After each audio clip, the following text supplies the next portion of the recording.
الرحیم رب اشرح لی صدری ویسر لی امری واحلل عقدۃ من لسانی یفقهوا قولی ربنا زدنا علما اللهم فقهنی ربی یسر ولا تعسر وتمم بالخیر اللهم بارک لنا فی اوقاتنا اللهم ایدناه بروح القدس آمین یا رب العالمین۔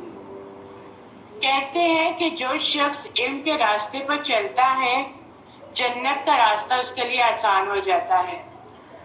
علم کے لیے نکلنا حج کے برابر اجر ملتا ہے، اور کتنی خوش قسمتی کی بات ہے کہ ہم لوگ بھی، آپ اور میں بھی اس وقت علم کے راستے میں نکلے ہیں، اور اللہ سبحانہ تعالیٰ ہمیں آمین آمین، اللہ سبحانہ تعالیٰ ہمیں بھی اس کا بہترین اجر دے۔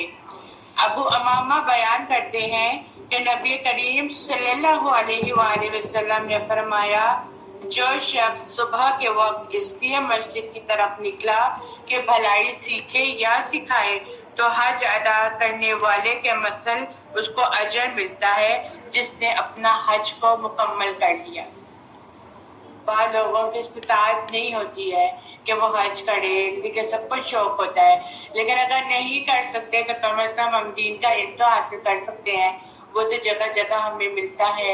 اور پھر جس غرض سے ہم علم حاصل کرنے کے لیے نکلے ہیں تو اللہ سبحانہ تعالیٰ انشاءاللہ تعالیٰ ہمیں اس کا ثواب ضرور دیں گے۔ 8واں پارہ شروع کرتی ہوں اللہ کے نام سے جو بڑا مہربان اور نہایت رحم کرنے والا ہے۔ آئیے پہلے ہم اس کی تھوڑی سی تلاوت سن لیتے ہیں۔ وَلَوْ أَنَّنَا نَزَّلْنَا إِلَيْهِمُ الْمَلَائِكَةَ وَكَلَّمَهُمُ الْمَوْتَ وَحَشَرْنَا عَلَيْهِمْ، اور اگر بے شک ہم ان کی طرف فرشتے نازل کرتے اور ان سے مردے کلام کرتے اور ہم ان کی ہر مطلوبہ شے ان کے سامنے پیش کر دیتے تو بھی وہ ایمان نہ لے کر آتے۔ ہاں اگر اللہ ایسا چاہتا تو اور بات تھی، لیکن ان میں سے اکثر جہالت میں ڈوبے ہوئے ہیں۔ جہالت انسان کی ہدایت کے راستے میں رکاوٹ بن جاتی ہے، خواہ وہ جذباتی جہالت ہو یا علمی جہالت ہو۔ علم کا نہ ہونا بھی انسان کو ہدایت کے راستے میں رکاوٹ بن جاتا ہے، اور علم آ جانے کے بعد بھی خواہشات کی پیروی کرنا بھی انسان کی ہدایت کے راستے کی رکاوٹ ہے۔ اہل مکہ آپ کے مخالفین جو تھے ان کا بھی یہی حال تھا، اور اسی طرح ہم نے انسانوں اور جنوں میں سے شیاطین ہر نبی کے دشمن بنائے، ان میں سے ہر ایک دوسرے کے کان میں چکنی چپڑی باتیں ڈالتا رہتا ہے تاکہ اسے دھوکے میں رکھے۔ اور اے نبی، اگر آپ کا رب چاہتا تو وہ یہ کام نہ کرتے، چنانچہ آپ ان لوگوں کو اور جو کچھ یہ جھوٹ گھڑ رہے ہیں اس کو رہنے دیجیے۔ یعنی اللہ نبی پاک صلی اللہ علیہ وآلہ وسلم کو تسلی دیتے ہوئے سمجھا رہے ہیں کہ جس طرح ہم نے آپ کے دشمن بنا دیے ہیں اور جو آپ کی مخالفت بھی کرتے ہیں، آپ سے حسد بھی کرتے ہیں، تو یہ ہماری سنت ہے۔ کیوں؟ کیونکہ ہر نبی کو جس کو مخلوق کی طرف بھیجتے ہیں دشمن مقرر کر دی جاتی ہے۔ ٹیسٹنگ ہے نا اللہ سبحانہ تعالیٰ کی طرف سے۔ اگر کچھ بھی نہ ہوتا، دشمن نہ ہوتے، سب ایک جیسے چل رہے ہوتے، تو پھر کبھی بھی جو دنیا کا نظام تھا نا اس میں تبدیلی نہ آتی۔ یہ ایک ٹیسٹ تھا، آزمائش بھی تھی، اور پھر وہ ایک دوسرے کو غلط کاموں میں مدد دیتے ہیں اور ایک دوسرے کو لگی لپٹی باتیں کر کے متاثر کرتے ہیں، اور ایسے طریقے سے بات کرتے ہیں کہ سیدھے سادے لوگ بھی جو ہوتے ہیں وہ دھوکہ کھا جاتے ہیں۔ آج ہمارا کیا حال ہے؟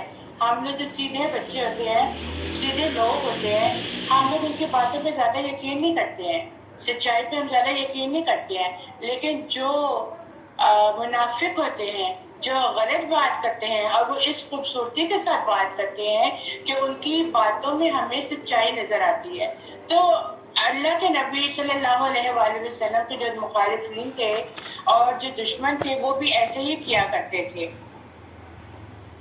وَلِتَصْغَىٰ إِلَيْهِ أَفْئِدَةُ الَّذِينَ لَا يُؤْمِنُونَ بِالْآخِرَةِ وَلِيَرَوْهُ وَلِيَقْتَرِفُوا مَا هُمْ مُقْتَرِفُونَ، اور تاکہ جو لوگ آخرت پہ ایمان نہیں لاتے ان کے دل اس جھوٹ کی طرف مائل ہو جائیں اور وہ اس جھوٹ کو پسند کرتے رہیں اور وہ جو برے کام کر رہے ہیں وہ کرتے رہیں۔ دیکھیں حقیقت یہی ہے کہ جو آخرت پر یقین نہیں رکھتا ہمیشہ وہی گمراہی میں پڑا رہتا ہے، کیونکہ انسان جو ہے بیسیکلی خواہشات کی پیروی کرتا ہے۔ انسان جو ہے اپنے خواہشات نفس کی پیروی کرتا ہے۔ ایک طرف دین ہوتا ہے، دلیل ہوتی ہے، اور دوسری طرف انسان کی خواہش نفس ہوتی ہے۔ اور جب انسان کا اپنا اندر ہی کمزور ہوگا نا تو ایمان اور دین اس پر اثر انداز نہیں ہوتے ہیں۔ آپ کے اندر کی پختگی کا ہونا بہت زیادہ ضروری ہے، تاکہ کوئی بات آپ کو جب دین کی کہا جائے اور پھر آپ کو جو دوسرا فریق ہے وہ آپ کو اس سے پھیرنے کی کوشش کرے تو آپ کو جب پتہ ہو کہ آپ کی دین کی بات بالکل سچ ہے تو پھر اس پر کیا ہوگا، آپ کا دل ڈاما ڈول نہیں ہوگا، آپ بہکیں گے نہیں، آپ کنفیوژن کا شکار نہیں ہوں گے، آپ کہیں گے یہ اللہ کی طرف سے حکم آیا ہے، میں نے تو یہی کرنا، آپ نے کرنا کرے، نہیں کرنا نہ کرے۔ اور پھر کیا ہوتا ہے، ایک تو ایمان اور دین بھی اس کے اندر نہیں آتا، وہ اس کے معاملے میں بھی کمزور ہوتا ہے، پھر اس کے اوپر جو اس کے ساتھی ہوتے ہیں اور پھر جو اس کی صحبت ہوتی ہے، اس کی جو مجلس ہوتی ہے وہ بھی اس کو کمزور بنا دیتی ہے۔ کہتے ہیں نا کہ اچھے دوست بنایا کریں، اچھا دوست جو ہوتا ہے قیامت کے دن بھی اسی کے ساتھ ہی اٹھایا جائے گا۔ مجلس بہت میٹر کرتی ہے۔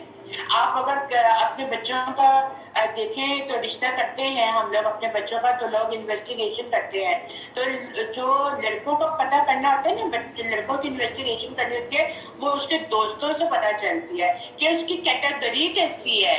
اگر اس کی صحبت اچھی ہوگی، اس کی کیٹیگری اچھی ہوگی تو پتہ چل جائے گا ہاں بھی یہ اچھی صحبت میں بیٹھتا ہے اور یہ اچھا ہی لڑکا ہوگا۔ لیکن جن کی مجالس ہی شراب نوشی والی ہوں، جوئے والی ہوں، سگریٹ والی ہوں، اوباش قسم کے لوگ ہوں تو وہاں پر کوئی اپنی بچی دے گا؟ کبھی بھی نہیں دے گا۔ تو مجالس میں بیٹھنا اٹھنا یہ آپ کی تربیت بتاتی ہے۔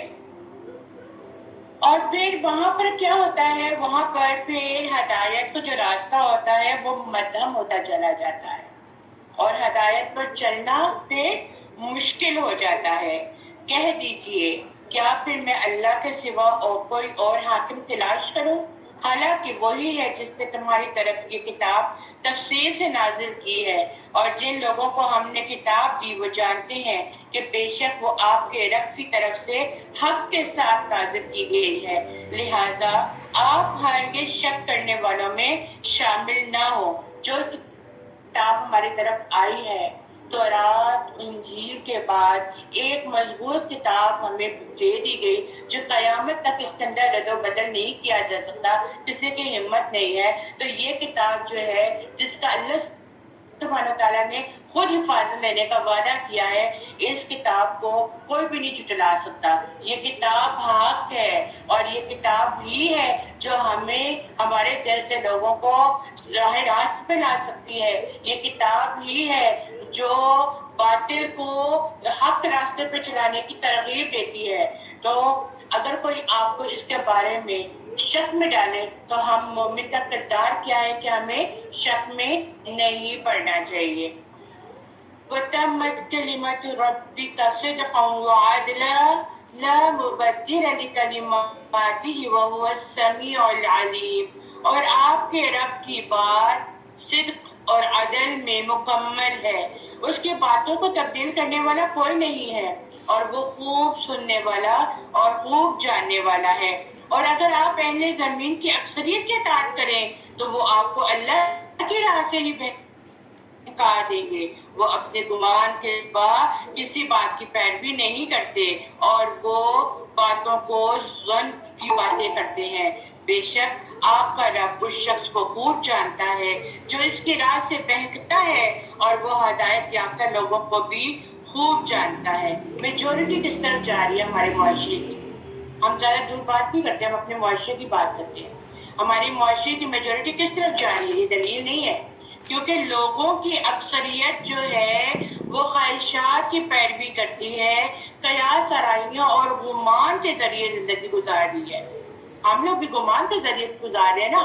ہم لوگ نہ قرآن کو پڑھنا چاہتے ہیں، نہ ہم سنت کو پڑھنا چاہتے ہیں، نہ ہم یہ دیکھنا چاہتے ہیں کہ اس میں کیا بات کی جا رہی ہے. صرف اور صرف ہم کیا کہتے ہیں، جو دنیا کہہ رہی ہے وہی ہم نے کرنا ہے. آج کل فیشن ہے، یہی چل رہا ہے. یہ ہم نہیں دیکھیں گے کہ ہمارا اسلام کیا کہہ رہا ہے، یہ ہم نہیں دیکھیں گے ہمارے دین میں اس کی کیا پابندیاں ہیں.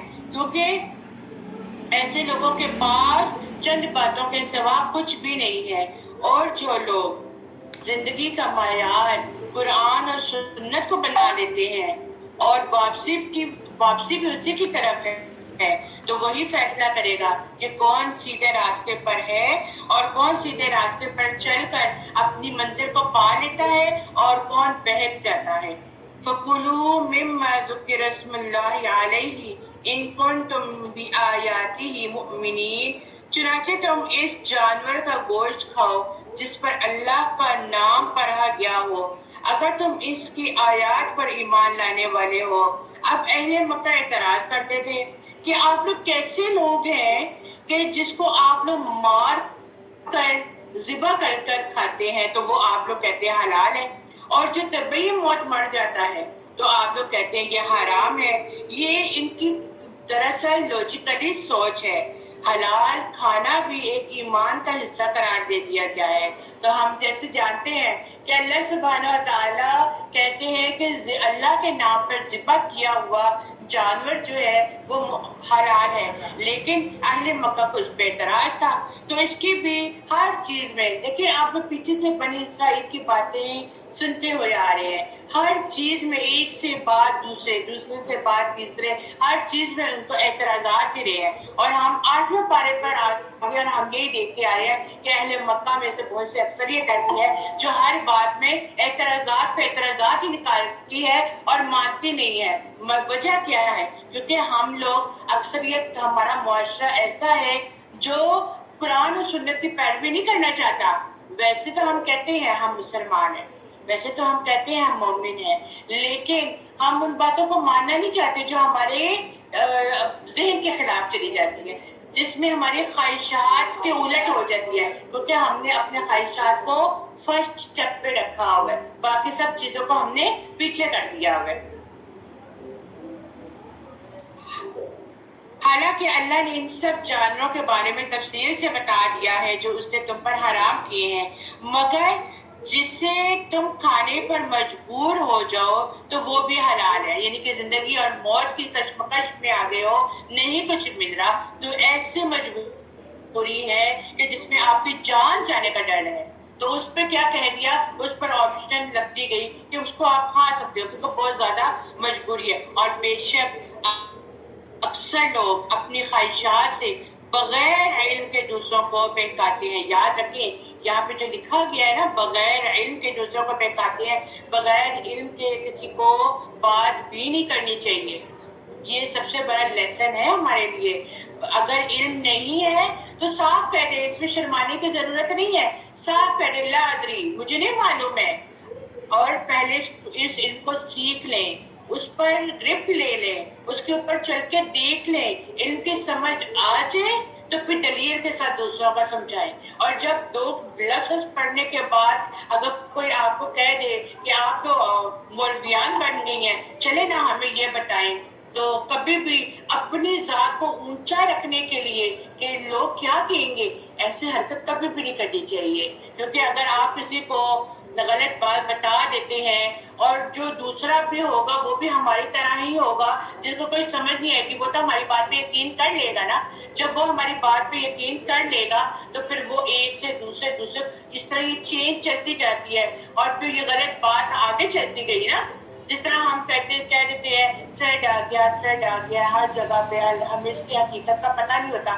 اس بنیاد پر بھی بات نہیں کرنی چاہیے، کہنا ہی نہیں چاہیے. جب جس چیز کا ہمیں معلوم نہیں ہے کہ اس کے پیچھے حقیقت کیا ہے تو اس پر خاموشی اختیار کرنا بہتر ہے، بجائے اس کے ہم بھی دوسروں کی باتوں میں ہاں ملا لیں. اس لیے کہا گیا ہے نا کہ زیادہ باتیں نہ کیا کریں، جہاں پر نہیں ہے کوئی بات کرنے والی، جہاں پر کوئی لاجک ہی نہیں ہے، ایسے فضول میں بولنے سے بہتر ہے خاموشی اختیار کی جائے، کیونکہ فضول بولنے سے کبھی کوئی الفاظ ہی غلط نکل جاتے ہیں جس کا کوئی معیار نہیں ہوتا، کوئی معنی نہیں آتے اور بے فضول بولی جاتے ہیں۔ اس لیے جب بھی بات کریں تو حکمت کے دائرے میں رہ کے بات کریں تاکہ آپ کی بات بھی دوسروں کو سمجھ بھی آ سکے۔ بے شک آپ کا رب حد سے گزرنے والوں کو خوب جانتا ہے، اور تم کھلے اور چھپے گناہ چھوڑ دو، اور بے شک جو لوگ گناہ کرتے ہیں ان کو ان کی سزا جلد مل جائے گی، اور وہ جو کرتے رہے ہیں۔ یعنی کیا ہے کہ دو قسم کی یہاں پہ بات کی جا رہی ہے، ایک پبلکلی گناہ ہے اور پبلکلی گناہ، اور ایک چھپا ہوا گناہ ہے۔ اب پبلکلی گناہ کیا ہے؟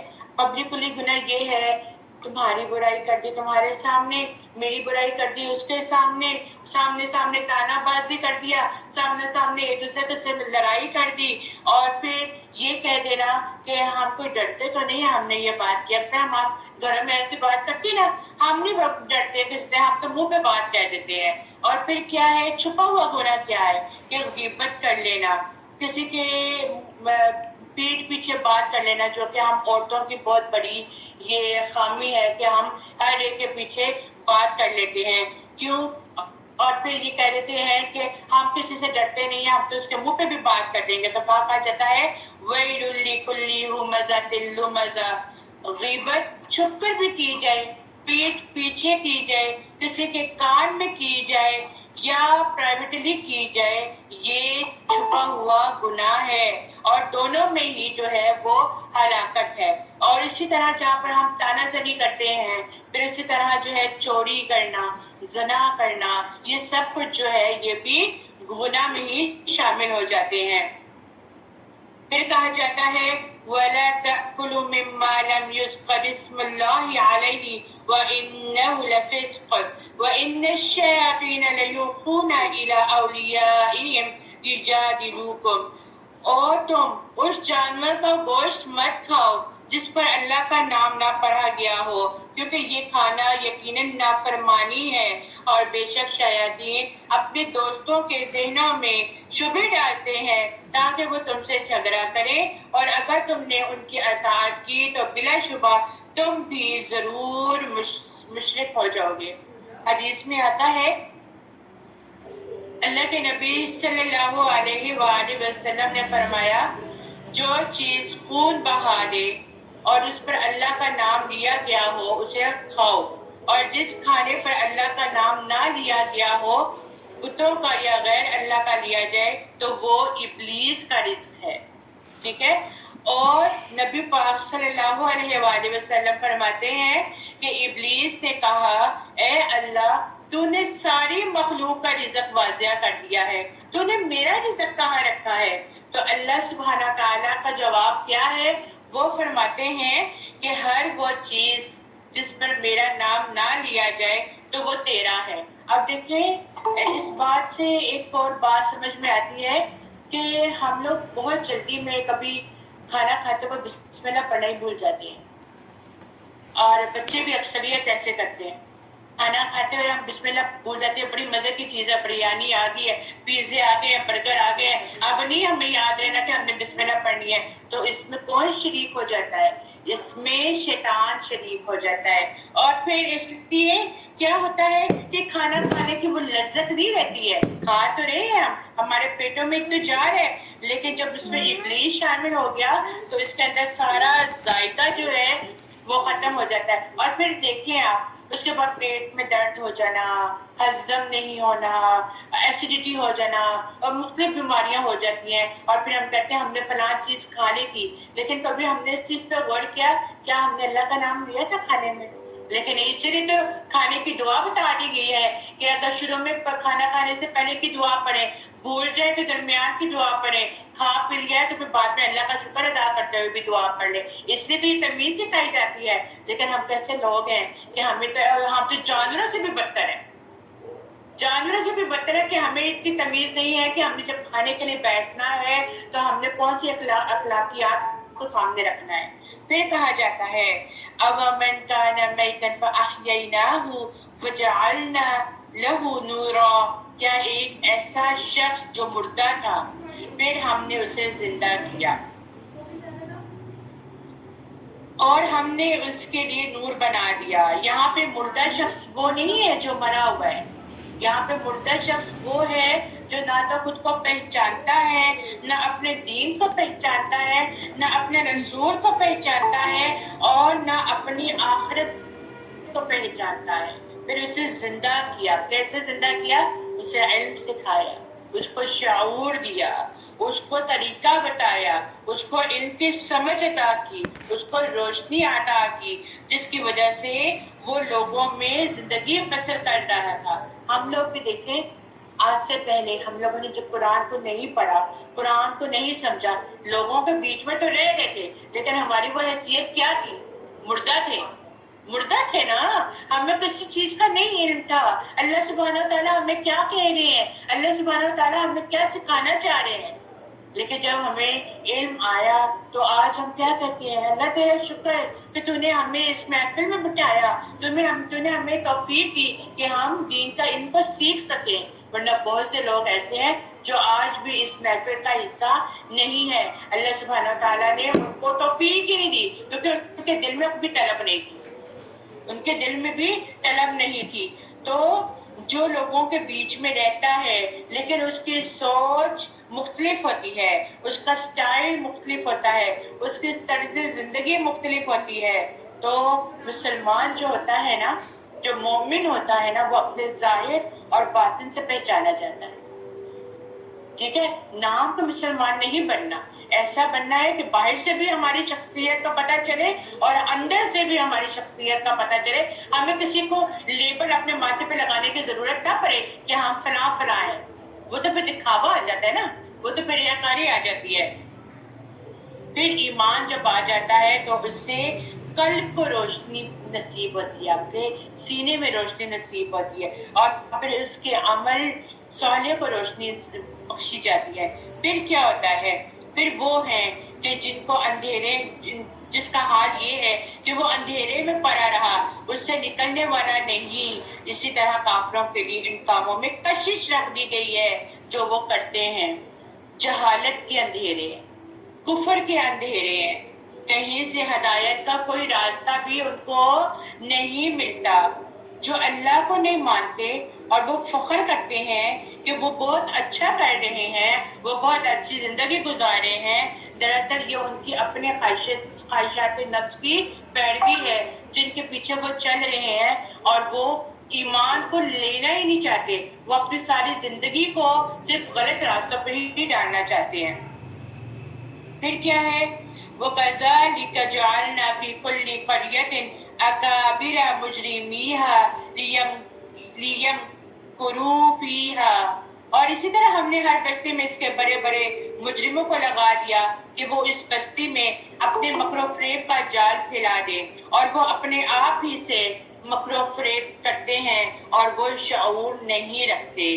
وَإِذَا جَاءَتْهُمْ آيَةٌ قَالُوا لَن نُؤْمِنَ حَتَّى نُؤْتَى مِثْلَ مَا أُوتِيَ رُسُلُ اللَّهِ، اور جب اس کے پاس نشانی آ جاتی ہے تو وہ کہتے ہیں ہم ہرگز ایمان نہیں لائیں گے حتیٰ کہ ایسی ہی نبوت کی کوئی چیز ہمیں بھی دے دی جائے جیسے رسولوں کو دی گئی ہے۔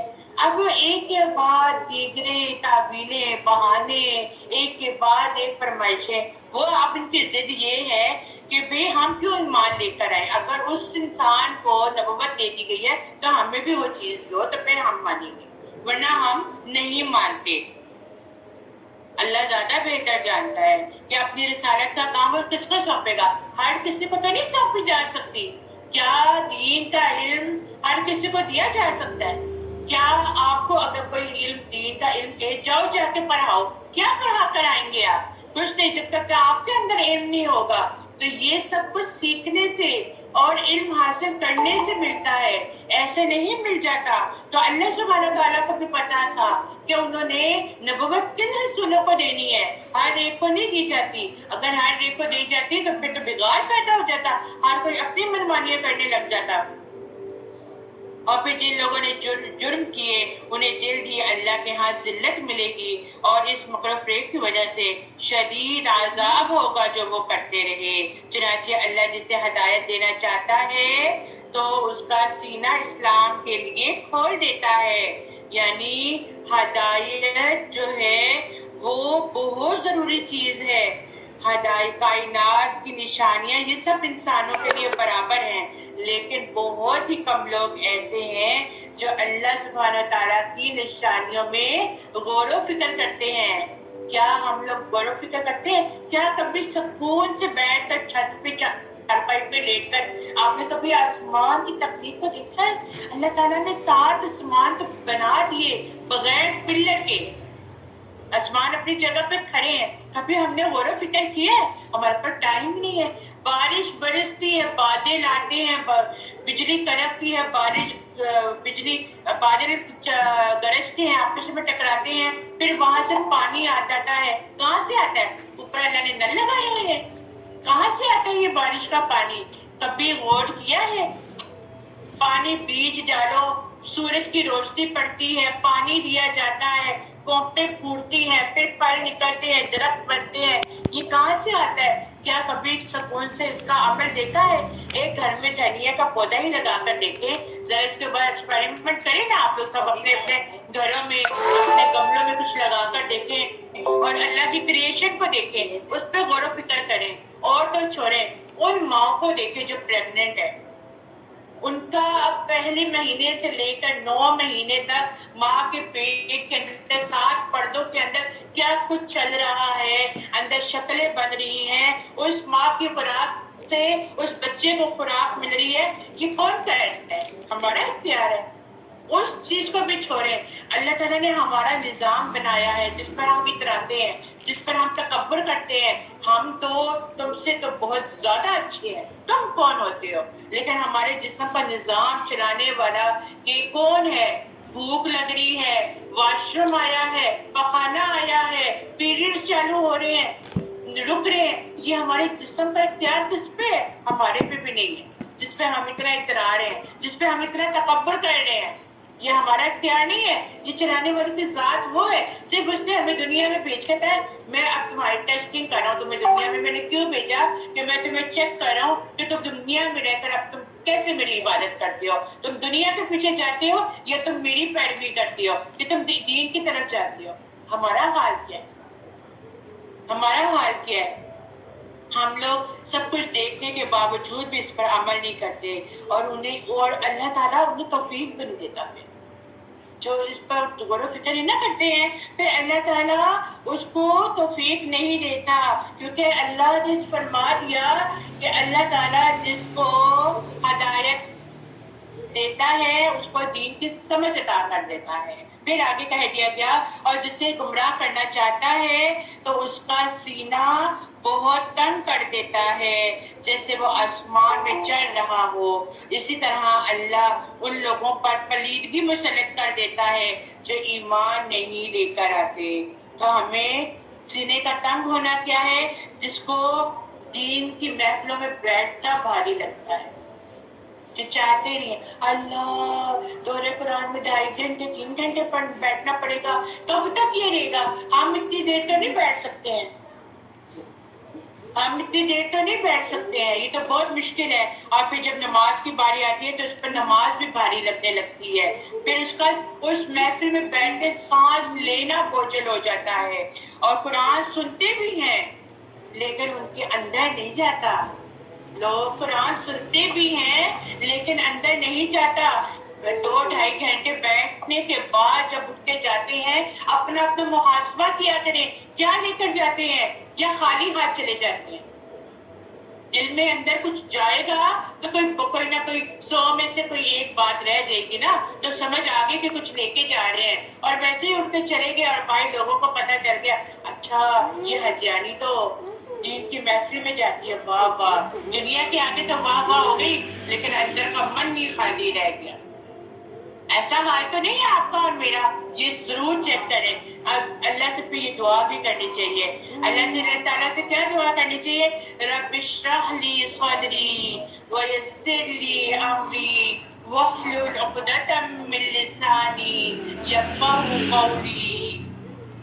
موسیٰ علیہ السلام نے سینے کی وسعت مانگی تھی تاکہ یہ ساری باتیں سینے کے اندر آ جائیں، جذب ہو جائیں اور انسان کے اندر عمل کی توفیق پیدا ہو جائے۔ تو جس کا سینہ وسیع ہو گیا وہ اللہ کے ہر حکم پر عمل کرے گا۔ نماز اس کے لیے آنکھوں کی ٹھنڈک بن جائے گی، وہ نماز سے کبھی غافل نہیں ہوگا، وہ نماز میں کبھی دیری نہیں لے کر آئے گا، اور وہ ہر وقت اپنے آپ کو اسلام کے حکم کے مطابق ہر وقت آلویز اسٹینڈ کرے گا۔ جیسے حکم آئے میں اس کو کر گزروں، میں اس کو کر گزروں۔ اور جن کا سینہ تنگ ہوتا ہے تو ان کی کیفیت کیا ہے یہ آپ کو قرآن میں بتا دی گئی ہے۔ وَهَذَا صِرَاطُ رَبِّكَ مُسْتَقِيمًا قَدْ فَصَّلْنَا الْآيَاتِ لِقَوْمٍ يَذَّكَّرُونَ۔ یہ آپ کے رب کا سیدھا راستہ ہے، ہم نے ان لوگوں کے لیے آیات کھول کر بیان کر دی ہیں جو نصیحت حاصل کرنا چاہتے ہیں۔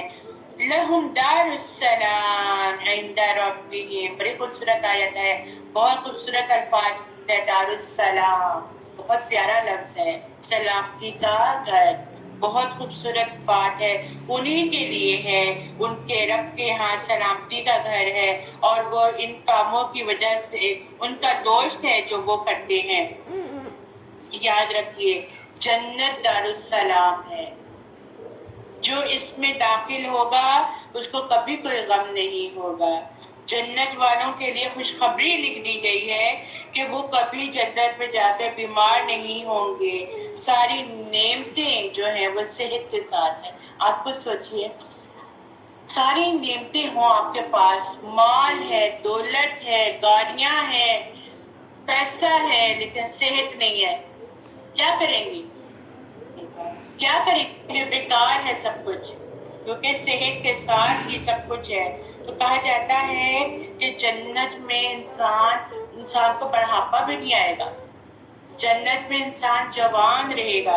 آج ہمیں کوئی یہاں پر کہہ دے اللہ تم بوڑھے ہو گئے ہو، ساتھ ہی ہم لوگوں کو کرنے لگ دیتا ہے، تم نے ہمیں بوڑھا کہا، تمہاری جرت کیسی ہے کہ تم نے ہمیں بوڑھا کہہ دیا، بوڑھی ہوگی تم۔ ہمیں عورتوں میں زیادہ تر یہ بات ہوتی ہے نا، کس کو برا کہہ دیا۔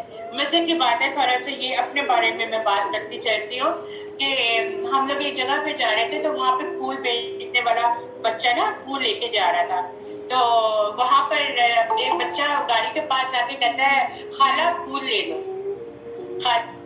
یعنی کہ مجھے کہا خالہ پھول لے لو، تو میں ایک نظر اس کو دیکھ رہی ہوں، ظاہر ہے میں بھی عورت ہوں، میں اس کو دیکھ رہی ہوں اور میں اس کے پھول کو دیکھ رہی ہوں، میں نے خاموشی اختیار کر دی۔ ساتھ میں بیٹھے میرے ہسبینڈ کہتے ہیں یہ لو 50 روپے میں اور دیتا ہوں، اس کو دوبارہ خالہ کو۔ مطلب کیا ہے بات کرنے کا کہ عورت برداشت نہیں کرتی ہے کہ اس کو برا کہا جائے۔ یہاں پر تو ہم برے ہو جائیں گے لیکن جنت میں کبھی برے نہیں ہوں گے، صحت کے ساتھ ہوں گے، جوانی ہوگی، سب کچھ ہوگا، اور پھر جوانی کے بعد کبھی نہ ہونے کا غم ہوگا۔ تو خوش ہو جائیے کہ اللہ سبحانہ و تعالیٰ جنت میں آپ لوگوں کو کبھی برا نہیں ہونے دیں گے، لیکن جنت میں جانے کے لیے محنت درکار ہے۔ جوانی چاہتے ہیں نا، محنت کر کے جانا، پھر آپ کو دار السلام ملے گا، ایسے نہیں ملے گا۔ چلیں آگے چلتے ہیں۔ وَيَوْمَ يَحْشَرُهُمْ جَمِيعًا يَا مَعْشَرَ الْجِنِّ قَدِ اسْتَكْبَرْتُمْ مِنَ الْإِنسِ، اور جس روز اللہ تمام خلائق کو جمع کرے گا، کہے گا اے جنات کی جماعت، تم نے انسانوں میں سے بڑا حصہ لیا۔ جو انسان ان کے ساتھ تعلق رکھنے والے تھے وہ کہیں گے اے ہمارے پروردگار، ہم میں ایک نے دوسرے سے فائدہ حاصل کیا تھا اور ہم اپنی اس معین میعاد تک آ پہنچے جو تو نے ہمارے لیے معین فرمائی۔ اللہ فرمائے گا کہ تم سب کا ٹھکانہ دوزخ ہے جس میں ہمیشہ رہو گے۔ ہاں اگر اللہ ہی کو منظور ہو تو دوسری بات ہے، بے شک آپ کا رب بڑی حکمت والا اور بڑے علم والا ہے۔ اور اسی طرح ہم بعض کفار کو بعض کے قریب رکھیں گے ان کے اعمال کے سبب۔ اے جنات اور انسانوں کی جماعت، کیا تمہارے پاس تم میں سے ہی پیغمبر نہیں آئے تھے جو تم سے میرے احکام بیان کرتے اور تم کو اس آج کے دن کی خبر دیتے؟ وہ سب عرض کریں گے کہ ہم اپنے اوپر اقرار کرتے ہیں اور ان کو دنیاوی زندگی نے بھول میں ڈال رکھا تھا، اور یہ لوگ اقرار کرنے والے ہوں گے کہ وہ کافر تھے۔ اس وجہ سے ہے کہ آپ کا رب کسی بستی والوں کو کفر کے سبب ایسی حالت میں ہلاک نہیں کرتا کہ اس بستی کے رہنے والے بے خبر ہو، اور ہر ایک کے لیے ان کے اعمال کے سبب درجے ملیں گے، اور آپ کا رب ان کے اعمال سے بے خبر نہیں ہے، اور آپ کا رب بالکل غنی اور رحمت والا ہے۔ اگر وہ چاہے تو تم اور تمہارے پاس جس کو چاہے تمہاری جگہ آباد کر دے، جیسے تم کو ایک دوسرے قوم کی نسل سے پیدا کیا ہے۔ جس چیز کا تم سے وعدہ کیا جاتا ہے وہ بے شک آنے والی چیز ہے، اور تم عاجز نہیں کر سکتے اللہ تعالیٰ کو۔ آپ صلی اللہ علیہ وآلہ وسلم فرما دیجئے کہ اے میری قوم، تم اپنی حالت پر عمل کرتے رہو، میں بھی عمل کر رہا ہوں، سو اب جلدی ہی تم کو معلوم ہو جائے گا کہ اس عالم کا انجام کار کس کے لیے نافع ہوگا۔ یہ یقینی بات ہے کہ حق تلفی کرنے والوں کو کبھی کامیابی نہ ہوگی، اور نہ اللہ تعالیٰ نے جو کھیتی اور مویشی پیدا کیے ہیں ان لوگوں نے ان میں سے کچھ حصہ اللہ کا مقرر کیا ہے اور کچھ بذمِ خود اپنے لیے کہ یہ تو اللہ کا ہے اور یہ ہمارے معبودوں کا ہے۔ پھر جو چیز ان کے معبودوں کی ہوتی ہے وہ تو اللہ کی طرف نہیں پہنچتی، اور جو چیز اللہ کی ہوتی ہے وہ ان کے معبودوں کی طرف پہنچ جاتی ہے۔ کیا برا فیصلہ وہ کرتے ہیں۔ جس آیت میں دیکھیں کہ سورت کا نام کیا ہے، سورۃ الانعام، یعنی کہ یہاں پہ مویشیوں کی بات کی جا رہی ہے۔ تو اہل مکہ کے ان کے بارے میں کچھ غلط عقائد بنائے ہوئے ہیں انہوں نے۔ اب کیا ہوتا ہے کہ کچھ حصہ وہ اللہ کا رکھتے ہیں اور کچھ حصہ وہ غیر اللہ کا رکھتے ہیں۔ اللہ کے حصے میں وہ غیر اللہ کے حصے میں اپنا حصہ نہیں ڈالتے تھے، لیکن جہاں پر غیر اللہ کی بات ہوتی تھی، جہاں پہ غیر اللہ کا حصہ ہوتا تھا تو اپنا حصہ تو وہ لیتے ہی لیتے تھے، تو وہ اللہ کے حصے سے بھی اس میں ڈال لیتے تھے اور وہ اپنے شریکوں میں کو بانٹ دیتے تھے۔ تو جہاں پر دیکھیں کہ انہوں نے دو حصے بنا لیے تھے، ایک اللہ کا حصہ ہے، یہ اللہ کا حصہ ہے تو یہ اللہ کی طرف ہی رہے گا، لیکن اپنے حصے میں سے جو غیر اللہ کے حصے میں وہ اپنے شریکوں کو بھی دے رہے ہیں، اپنے رشتہ داروں کو بھی دے رہے ہیں، اس میں جہاں سے کمی آ جاتی تھی تو وہ اللہ کے حصے میں سے لے کر اپنے پیروں مرشدوں کو، دیوتاؤں کو دے دیتے تھے، بتوں کے آگے ڈال دیتے تھے۔ آج آپ دیکھیے، اگر آپ لوگ انڈیا سے پروگرام دیکھتے ہیں تو آپ دیکھیں بت بنے ہوتے ہیں، اور بت بنے میں وہ اس کے ان کے اوپر دودھ سے ان کو نہلا رہے ہوتے ہیں، ان پہ دودھ ڈال رہے ہوتے ہیں، ان کو کبھی کچھ دے رہے ہوتے ہیں۔ تو یہ سب کیا ہے کہ وہ صرف اللہ کی دی ہوئی چیز کو، اللہ کا دیا ہوا مال کو وہ ان لوگوں کے آگے ضائع کر رہے ہیں جن کا کوئی بھی اس دنیا میں کوئی بھی جو ہے وہ سروکار نہیں ہے۔ ظاہر سی بات ہے وہ نہ ان کو نفع دے سکتے ہیں نہ کچھ ان کو نقصان دے سکتے ہیں، ٹھیک ہے۔ بت بنا لیا اور کہہ دیا کہ اس نے میری ساری حاجتیں پوری کی، تو وہ تو وہ تو صرف ان کے اپنے ذہن کا فطور ہے جو وہ کر رہے ہیں۔ تو یہاں پہ یہی بات کی جا رہی ہے کہ اپنے دیوتاؤں کے پاس پہنچا دیتے ہیں، اور یہ ان کا جو فیصلہ ہے بہت غلط فیصلہ ہے جو وہ کر رہے ہیں۔ اور اسی طرح بہت سے مشرکین کے خیال میں ان کے معبودوں نے ان کے اولاد کے قتل کرنے کو خوبصورت بنا رکھا ہے تاکہ وہ ان کو برباد کرے اور تاکہ ان کے دین کو ان پر متشابہ کر دے، اور اگر اللہ کو منظور ہوتا تو یہ ایسا کام نہ کرتے۔ تو آپ ان کو اور جو کچھ یہ غلط باتیں بنا رہے ہیں یوں ہی رہنے دیجیے، اور وہ اپنے خیال پر یہ بھی کہتے ہیں کہ یہ مویشی ہے اور یہ کھیت ہے جن کا استعمال ہر شخص کو جائز نہیں ہے، ان کو کوئی نہیں کھا سکتا سوائے ان کے جن کو ہم چاہیں، اور مویشی ہے جن پر سواری یا بوجھ لانا حرام کر دیا گیا ہے، اور مویشی ہے جن پر یہ لوگ اللہ تعالیٰ کا نام نہیں لیتے محض اللہ پر جھوٹ باندھنے کے طور پر۔ ابھی اللہ تعالیٰ ان کو ان کے افتراء کی سزا دے گا۔ یعنی کہ اب انہوں نے ان مویشی جانوروں میں سے کچھ جانوروں کو اپنے اوپر خود ہی حرام کر لیا، اور کچھ جانوروں کے اوپر سامان لانے سے یا ان کو کام لانے سے انکار کر دیا، اور پھر یہ اللہ کا نام لے کر جھوٹ بول رہے ہیں۔ آپ کو پتہ ہے اللہ کا نام لے کر کوئی بات کہنا جو اللہ نے نہیں کی بہت غلط بات ہے۔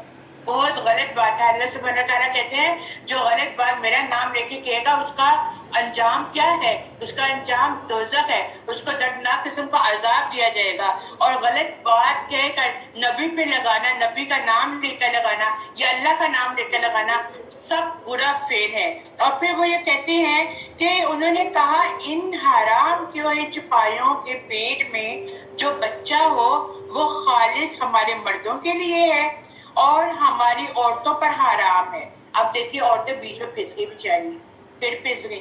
اور اگر وہ مردہ ہو تو پھر اس پہ کیا ہے کہ وہ عورتیں بھی کھا سکتی ہیں اور مرد میں بھی اس پہ شریک ہو سکتے ہیں. یعنی کہ جو جانور کے پیٹ میں بچہ ہے وہ مردوں کے لیے انہوں نے حلال کہہ دیا، اس میں عورتوں کا حصہ حرام ہے. لیکن اگر وہ بچہ پیٹ میں ہی جو ہے مر گیا تو وہ مرد اور عورت دونوں کھا سکتے ہیں.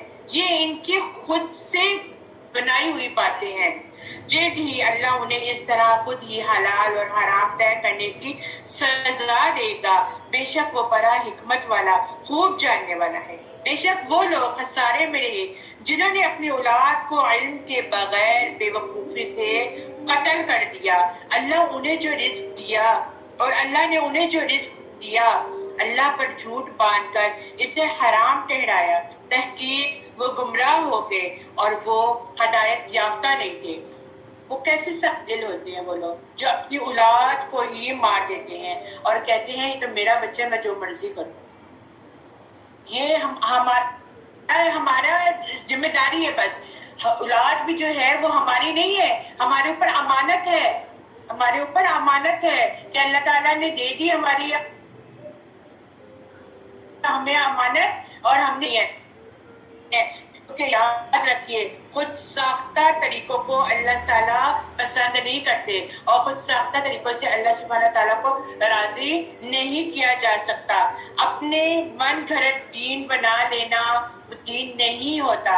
اور جو لوگ بدعت کرنے لگ جاتے ہیں کہ جو کام میرے اللہ اور نبی صلی اللہ علیہ وسلم کی سنت سے ثابت نہیں ہے لیکن صرف ثواب کی حیثیت سے وہ کر لیتے ہیں کہ ہمیں اس کا ثواب بھی ملے گا، وہ بدعت ہے. اور خود ہی پابندیاں لگا دینا اور کہنا کہ اللہ اس سے خوش ہوں گے. اللہ تعالیٰ نے تو ہر چیز واضح کر دی ہے، کیا حلال ہے، کیا حرام ہے، کیا احکامات ہے، کیا پابندیاں ہیں، کس پہ چلنا ہے، کس پہ نہیں چلنا. اور اس کے علاوہ ہم خود سے اپنی من گھڑت باتیں بنا لیں، خود سے کہہ دیں کہ چلو ہم یہ بھی کر لیتے ہیں ثواب بھی مل جائے گا. اس کا ثواب نہیں ملتا بلکہ ہم اللہ سبحانہ تعالیٰ کی ناراضگی کو مول لے لیتے ہیں.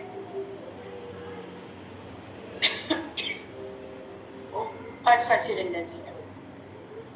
خسر الذين قتلوا وأولادهم سفحا بغير علم وحرموا ما رزقهم الله افتراء على الله.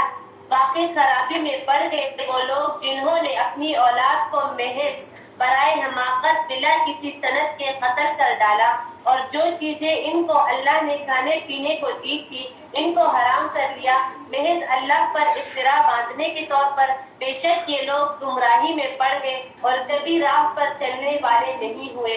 اور وہی ہے جس نے باغات پیدا کیے ہیں وہ بھی جو ٹیکیوں پر چڑھائے جاتے ہیں اور وہ بھی جو ٹیکیوں پر نہیں پر چڑھائے جاتے اور کھجور کے درخت اور کھیتے ہیں جن کے کھانے کی چیزیں مختلف طور کی ہوتی ہیں اور زیتون اور انار جو باہم ایک دوسرے کے مشابہ بھی ہوتے ہیں اور ایک دوسرے کے مشابہ نہیں بھی ہوتے. ان سب کی پیداوار کھاؤ جب وہ نکل آئے اور ان میں سے جو حق واجب ہو اور اس کے کاٹنے کے دن دیا کرو اور حد سے مت گزرو.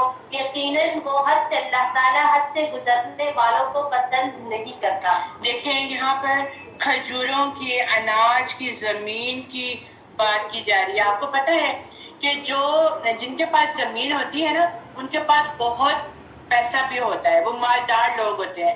تو یہاں پر ہمیں یہ بتا دیا گیا، یہاں پہ ہمیں یہ تہذیب سکھا دی گئی ہے کہ جو آپ لوگوں کی کٹائی ہو گئی ہے، جو فصلیں بن گئی ہیں، جو سبزیاں آ گئی ہیں، جو پھل کھا رہے ہو ان کی کٹائی ہو چکی ہے، چنوائی کا دن بھی آ گیا ہے تو اس میں سے اللہ کا حق بھی دے دیا کرو، اللہ کی راہ میں بھی اس مال کو لگا دیا کرو.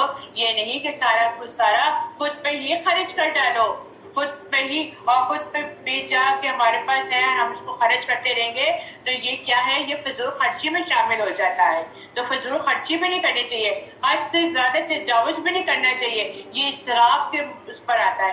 دیکھیں قیمتی سے قیمتی ہم جوڑا بنا لیتے ہیں شادیوں میں، 35 ہزار کا کام کروا کے ہم وہ جوڑا پہن لیتے ہیں. اگر اس کی آدھی قیمت کا ہم جوڑا بنا کر آدھی قیمت ہم کسی ضرورت مند کو دے دیں تو ہماری شانوں کی گستاخی ہو جائے گی؟ نہیں ہوگی نا. لیکن ہم لوگوں کو خوش کرتے ہیں کہ لوگ ہماری تعریف کریں، واہ ₹1,00,000 کا تم نے لہنگا بنا دیا اپنی شادی پہ، حالانکہ ایک دن ہی پہننا ہوتا ہے، ایک دن کی بات ہوتی ہے، ایک دن ہی پہننا ہوتا ہے، اور وہ ₹1,00,000 پھر پیٹیوں کے حوالے ہو جاتا ہے، یا تو کالا ہو جائے گا یا اٹھا کے پھر سیل کر دیں گے. کیا کا فائدہ؟ ماں باپ پر بھی زور، ماں باپ پر بھی زور، اور پھر اس سے پارلر میں جا کر جو 40-50 ہزار کا میک اپ بھی کروا لیتے ہیں صرف ایک دن کے لیے. یہ اسراف نہیں ہے تو کیا ہے؟ اسراف ہے نا. لیکن دلہنوں کو شوق ہوتا ہے، لیکن ہم کیوں نہ وہ کام حدود میں رہ کے بھی کیا جا سکتا ہے. دیکھیں 5 وقت کی نماز پڑھ لینا. اگر آپ اپنے چہرے کی تازگی چاہتے ہیں نا، ایک چھوٹا سا ٹوٹکا بتا دیتی ہوں. اگر آپ لوگ اپنے چہرے کی تازگی چاہتے ہیں نا، ہم خوبصورت نظر آئیں، حدیثوں کو پڑھنا شروع کریں. اللہ کے نبی صلی اللہ علیہ وآلہ وسلم کا فرمان ہے، جس کا مفہوم یہ ہے کہ جو اپنے چہرے کی تازگی چاہتا ہے اس کو چاہیے کہ وہ میری احادیث کو پڑھ لیا کرے، اس کا چہرہ خود بخود جو ہے وہ روشن ہو جائے گا. اور کچھ نہیں، 5 وقت کا وضو کر لیا کریں، آپ کے منہ چہرے میں خود ہی رونق آ جائے گی. ان چیزوں میں مت پڑا کریں، اور کرنا ہے اللہ تعالیٰ نے کہا ہے کرو، سب کچھ کرو، لیکن اپنی حدود سے باہر نہ نکلو. اللہ نے بہت مال دے دیا، اب اس مال سے اللہ کی راہ میں بھی نکالو. دیکھو آپ کے آس پاس کوئی ایسے ہمسائے تو نہیں ہے کہ جن نے کبھی جن کے گھر میں کھانا بھی نہیں پکا، جن کے گھر میں چولہا بھی نہیں چلا، ہم ان کو بھی دے دیں. لیکن ہمارے پاس فرصت نہیں ہے. آج کل ویسے بھی زمانہ ایسا آ گیا کہ کوئی کسی کو پوچھتا بھی نہیں ہے ہمسائے میں کوئی جی رہا ہے کہ مر رہا ہے. ٹھیک ہے، ایسا ہی وقت آ گیا نا.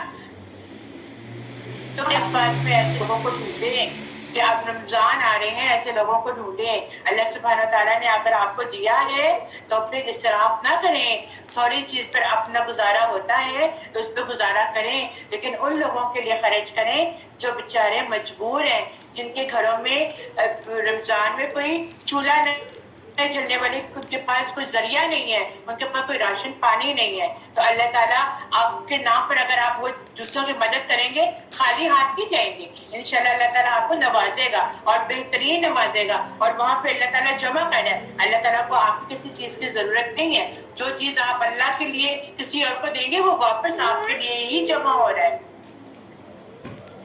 ومن الانعام حمولتا وفرشا، اور مویشی میں اونچی قد کے اور چھوٹے قد کے پیدا کیے. جو کچھ اللہ نے تم کو دیا ہے کھاؤ، اور شیطان کے قدم بقدم مت چلو، بلا شبہ وہ شیطان تمہارا شریر دشمن ہے. 8 نر پیدا کیے، 8 جوڑے نر مادہ میں سے، یعنی بھیڑ میں 2 قسم اور بکری میں 2 قسم. آپ کہہ دیجئے کہ کیا اللہ نے ان دونوں نر کو حرام کیا ہے یا دونوں مادہ کو، یا اس کو جس کو دونوں مادہ پیٹ میں لیے ہوئے ہیں؟ تم مجھ کو کسی دلیل سے تو بتاؤ اگر تم سچے ہو. اور اونٹ میں 2 قسم اور گائے میں 2 قسم. آپ کہہ دیجئے کہ کیا اللہ نے ان دونوں نروں کو حرام کیا ہے یا دونوں مادہ کو، یا اس کو جو دونوں مادہ پیٹ میں لیے ہوئے ہیں؟ کیا تم حاضر تھے جس وقت اللہ تعالیٰ نے تم کو اس کا حکم دیا؟ تو اس سے زیادہ کون ظالم ہوگا جو اللہ تعالیٰ پر بلا دلیل جھوٹ تہمت لگائے تاکہ لوگوں کو گمراہ کرے. یقیناً اللہ تعالیٰ ظالم لوگوں کو راستہ نہیں دکھاتا. آپ کہہ دیجئے کہ جو کچھ احکام بذریعہ وحی میرے پاس آئے ان میں تو میں کوئی حرام نہیں پاتا کسی کھانے والے کے لیے جو اس کو کھائے، مگر یہ کہ وہ مردہ ہو یا بہتا ہوا خون ہو یا خنزیر کا گوشت ہو. کیونکہ وہ بالکل ناپاک ہے. یا جو شرک کا ذریعہ ہو کہ غیر اللہ کے لیے نامزد کر دیا گیا ہو، پھر جو شخص بے تاب ہو جائے بشرط یہ کہ نہ تو طالب لذت ہو اور نہ تجاوز کرنے والا ہو، تو یقین مانے آپ کا رب بہت بخشنے والا اور رحم کرنے والا ہے۔ اور یہودیوں پر ہم نے تمام ناخن والے جانور حرام کر دیے تھے، اور گائے اور بکری میں سے ان دونوں کی چربیاں ان پر ہم نے حرام کر دی تھی، مگر وہ جو ان کی پشت پر یا انتڑیوں پر لگی ہو یا جو ہڈی سے ملی ہو، ان کی شرارت کی بسبب ہم نے ان کو یہ سزا دی، اور ہم یقیناً سچے ہیں۔ کیونکہ دیکھیں انہوں نے ہر چیز اپنے اوپر خود لاگو کی تھی نا، کیا حلال ہے کیا حرام ہے، یہ حرام نہیں، یہ ہم پر جانور حرام ہے، یہ ہم پر حلال ہے۔ تو یہاں پر جو بات کی جا رہی ہے کہ گائے اور بکری میں سے ان کی چربی حرام کر دی، یا کچھ ناخن والے جانوروں کو حرام کر دیا، یا ان کی پیٹھوں یا آنتوں کے ساتھ لگی ہوئی یا اس کے ساتھ ملی ہوئی، کیونکہ یہ ان کی آزمائش تھی، یہ ان کا ٹیسٹ تھا کہ جو کچھ وہ لاگو اپنے اوپر کر رہے ہیں تو ان کو سزا کے طور پر یہ چیزیں کہہ دی گئی کہ اب یہ تم پر حرام ہے۔ پھر فَإِن كَذَّبُوكَ فَقُلْ رَبُّكُمْ ذُو رَحْمَةٍ وَاسِعَةٍ، پھر اگر یہ آپ کو کاذب کہیں تو آپ فرما دیجئے کہ تمہارا رب بڑی وسیع رحمت والا ہے، اور اس کا عذاب مجرم لوگوں سے نہ ٹلے گا۔ یہ مشرکین یوں کہنے کو ہے کہ اگر اللہ تعالیٰ کو منظور ہوتا تو نہ ہم شرک کرتے اور نہ ہمارے باپ دادا اور نہ ہم کسی حرام چیز کو کھا سکتے۔ اسی طرح جو لوگ ان سے پہلے ہو چکے ہیں انہوں نے بھی تکذیب کی تھی، یہاں تک کہ انہوں نے ہمارے عذاب کا مزہ چکھا۔ پھر کہے کہ کیا تمہارے پاس کوئی دلیل ہے تو اس کو ہمارے روبرو ظاہر کرو، تم لوگ محض خیالی باتوں پر چلتے ہو اور تم بالکل اٹکل سی باتیں بناتے ہو۔ مطلب یہ انہوں نے کہا کہ اگر اللہ چاہتا تو ہم اور ہمارے باپ دادا شرک نہ کرتے اور نہ کوئی ہم حرام چیز کرتے، یعنی کہ دراصل یہ بات خود کو جسٹیفائی کرنے کے لیے کرتے ہیں کہ اگر اللہ چاہتا تو ایسا نہ ہوتا۔ جب لوگوں کو کہا جاتا ہے کہ نماز پڑھو تو کہتے ہیں اللہ چاہے گا تو پڑھ لیں گے۔ بہت سے لوگ ایسے ہیں، اگر اللہ نے ہمارے دل میں ہدایت دی ہوگی تو ہم نماز پڑھ لیں گے۔ نہیں، یہ خواب خیالی ہے۔ آپ کب چاہیں گے؟ جو چاہتا ہے اللہ بھی دیتا ہے، اور جو آنا نہیں چاہتا تو اللہ کا قانون نہیں ہے کہ وہ اس کو دے۔ جو چاہتا ہے، جو طلب پاتا ہے اللہ اس کو دیتا ہے، اور جو طلب نہیں چاہتا تو اللہ تعالیٰ کا یہ قانون نہیں ہے کہ وہ زبردستی اس کو دے۔ اللہ تعالیٰ پھر اس کو اس کے حال پہ چھوڑ دیتا ہے، نہیں لیتے مت لو۔ اور آج ہمیں اپنے آپ کو بھی دیکھنا چاہیے کہ ہم لوگ خود کہاں ہیں، ہم لوگ کیا کہتے ہیں جب وقت آئے گا تب ہم کر لیں گے، جب اللہ چاہے گا تب ہم کر لیں گے، اس کو ہدایت تو مل گئی ہے، مجھے نہیں ملی، یہ بھی اللہ کی طرف سے ہے۔ نہیں، اپنے دل کو دیکھیں، کیا آپ کے دل میں طلب ہے؟ بچہ روتا ہے تو ماں اس کو دودھ دیتی ہے نا، بچہ ماما ماما کہہ کے دودھ مانگتا ہے تو روتا ہے، تو اس کو ماں کو سمجھ آتی ہے کہ اس نے دودھ پینا ہے، اس کو بھوک لگی ہے۔ تو ہم اللہ سے فریاد کریں گے، اللہ سے طلب کریں گے تو اللہ تعالیٰ ہمیں بھی عنایت کرے گا نا، ایسے تو نہیں کر دے گا کیونکہ اس کو طلب ہی نہیں ہے تو اس کے پاس زبردستی کہ لو تم لے لو، ایسا نہیں ہوتا۔ قل فللہ الحجۃ البالغہ فلو شاء لہداکم اجمعین، آپ کہیے کہ بس پوری حجت اللہ ہی کے لیے ہے، پھر اگر وہ چاہتا تو تم سب کو سیدھی راہ پر لے آتا۔ آپ کہیے کہ اپنے گواہوں کو لے آؤ جو اس بات پر شہادت دے کہ اللہ تعالیٰ نے ان چیزوں کو حرام کیا ہے، پھر اگر وہ گواہی دے دے تو آپ اس شہادت کی سماعت نہ فرمائیں، اور ایسے لوگوں کی باطل خیالات کا اتباع مت کیجیے جو ہماری آیتوں کی تکذیب کرتے ہیں، اور وہ جو آخرت پر ایمان نہیں رکھتے اور وہ اپنے رب کے برابر دوسروں کو ٹھہراتے ہیں۔ آپ کہیے کہ آؤ میں تم کو وہ چیزیں پڑھ کر سناؤں جن کو تمہارے رب نے تم پر حرام فرما دیا ہے، وہ یہ کہ اللہ تعالیٰ کے ساتھ کسی چیز کو شریک مت ٹھہراؤ، اور ماں باپ کے ساتھ احسان کرو، اور اپنی اولاد کو مال رزق کی وجہ سے قتل مت کرو، ہم تم کو ان کا رزق دیتے ہیں، اور بے حیائی کے جتنے طریقے ہیں ان کے پاس بھی مت جاؤ، خواہ وہ اعلانیہ طریقہ ہو یا پوشیدہ ہو، اور جس کا خون کرنا اللہ تعالیٰ نے حرام کر دیا ہے، جس کو قتل مت کرو، ہاں مگر حق کے ساتھ، اس کا تم کو تاکیدی حکم دیا ہے تاکہ تم سمجھو۔ دیکھیں یہاں پہ پھر وہی بات کی جاتی ہے کہ آؤ میں پڑھ کر سناتا ہوں جو کچھ تمہارے رب نے تم پر حرام کیا ہے۔ کیا پڑھ کے سناتا ہوں؟ اس بات کی بات کی جا رہی ہے، کیا پڑھ کے سناتا ہوں؟ نہیں تو کہاں سے پڑھ کے سناتا ہوں؟ قرآن کا پڑھنا لازم قرار دے دیا گیا ہے کہ قرآن پڑھ کے سنانے کا حکم دے دیا گیا ہے۔ دیکھیں بہت سے لوگ ایسے ہیں ہمارے اندر بھی، ہمارے معاشرے میں بھی، ہم لوگ لیکچرز تو لیتے ہیں آپ کے، ہم لوگ دین کا علم تو سیکھ رہے ہیں، قرآن بھی پڑھ رہے ہیں، ٹھیک ہے، اور بہت سے لوگ ایسے ہوتے ہیں جو تفسیر میں لکھتے نہیں ہیں، دوسروں سے کاپی کر لیتے ہیں، دوسروں سے نوٹس لے لیتے ہیں۔ یہ حقیقت ہے۔ کیوں؟ اس کے پیچھے بھی وجہ ہے۔ جو آپ دوسروں سے نوٹس لے کر جائیں گے یا میں آپ کو نوٹس پرووائڈ کر دوں گی، آپ نے لیکچر تو سنا لکھا نہیں، آپ کو نوٹس میں دے دوں گی، وہ آپ ویسے ہی کاپی تو کریں گے، لیکن وہ بات جو ہوگی نا وہ آپ کے دل کے اندر بیٹھے گی نہیں۔ بڑی پتے کی بات ہے یہ۔ ابھی بہت سے چہرے جو مسکرا رہے ہیں نا، یہ چہرے جو چھپ رہے ہیں، یہ حقیقت ہے۔ کیوں قرآن کا حکم پڑھنے کو کیوں کہا گیا؟ پڑھو بھی، سناؤ بھی، لکھو بھی۔ جو سنتا ہے وہی دل پر اثر لیتا ہے، اور جب دل پہ بات اثر کرتی ہے تو پھر عمل کرنے میں بھی آسانی ہو جاتی ہے۔ تو پھر یہاں پر جب میں قرآن پڑھا اور پھر کہا کہ قرآن پڑھ کر بھی سناؤ، جبرائیل علیہ السلام آ کے کیا کرتے تھے؟ دور کیا کرتے تھے نا نبی پاک کے ساتھ۔ پھر نبی پاک صلی اللہ علیہ وسلم کیا کیا کرتے تھے؟ اپنے صحابہ کو لے کر، سب کے ساتھ بیٹھ کے، پیغمبروں کو لے کر بیٹھ کے دور کیا کرتے تھے۔ دور دور سے لوگ نبی پاک صلی اللہ علیہ وسلم کی احادیث سننے کے لیے میلوں سفر کر کر آتے تھے۔ اس وقت کوئی گاڑی نہیں تھی، صحرا تھے، کیا کہتے ہیں، جانوروں کے اوپر، گھوڑوں کے، گدھوں کے اوپر چڑھ کے آتے تھے، صرف اور صرف نبی پاک صلی اللہ علیہ وسلم کی ایک حدیث سننے کے لیے، ٹھیک ہے۔ اور پھر کیا ہے، وہ جب سنتے تھے تو پھر وہ ان کو اپنے اندر جذب کر لیتے تھے، اور پھر وہ جا کے اپنے لوگوں کو جا کے بتاتے ہوتے تھے۔ اور پھر بعد میں یہاں پر ایک احکامات بھی بتا دیے گئے۔ کیا کہہ دیا گیا کہ اللہ کے ساتھ کسی کو شریک نہ ٹھہراؤ، شرک ہے، شرک ہے، ممانعت کر دی گئی۔ اور پھر والدین کے ساتھ اچھا سلوک کرو۔ وہ اولاد جو والدین کو کے ساتھ نافرمانی کرتی ہے، ان کو دکھ دیتی ہے، اللہ سبحانہ تعالیٰ ان کو بھی معاف نہیں کرتے۔ کیونکہ کہا جاتا ہے نا، یہ بہت آپ لوگوں نے کئی جگہ پہ پڑھا ہوگا کہ بہت بدبخت ہے وہ اولاد کہ جن کی وجہ سے ان کے باپ باپ ان کو ڈانٹنا چھوڑ دیں، ان کو کچھ کہنا چھوڑ دیں۔ تو اس لیے ماں باپ کی نافرمانی نہیں کرنی چاہیے۔ اور پھر رزق کی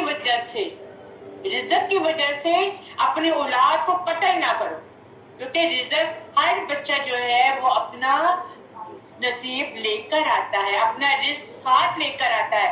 تو آپ کا میرا کیا اختیار ہے کہ ہم اللہ کی کریشن میں آ کے ہم مخالفت کریں اور ہم اس کو قتل کر دیں؟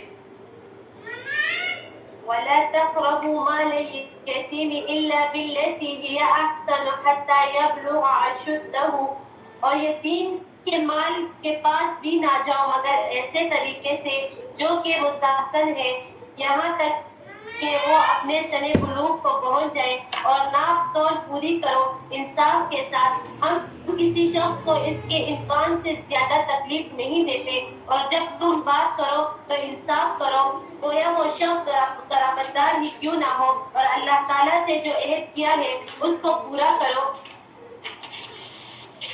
ان کا اللہ تعالیٰ نے تم کو تاکیدی حکم دیا ہے تاکہ تم یاد رکھو، اور یہ کہ دین میرا رستہ ہے جو مستقیم ہے، سو اس راستے پر چلو اور دوسری راہوں پر مت چلو کہ وہ راہیں تم کو اللہ کی راہ سے جدا کر دے گی۔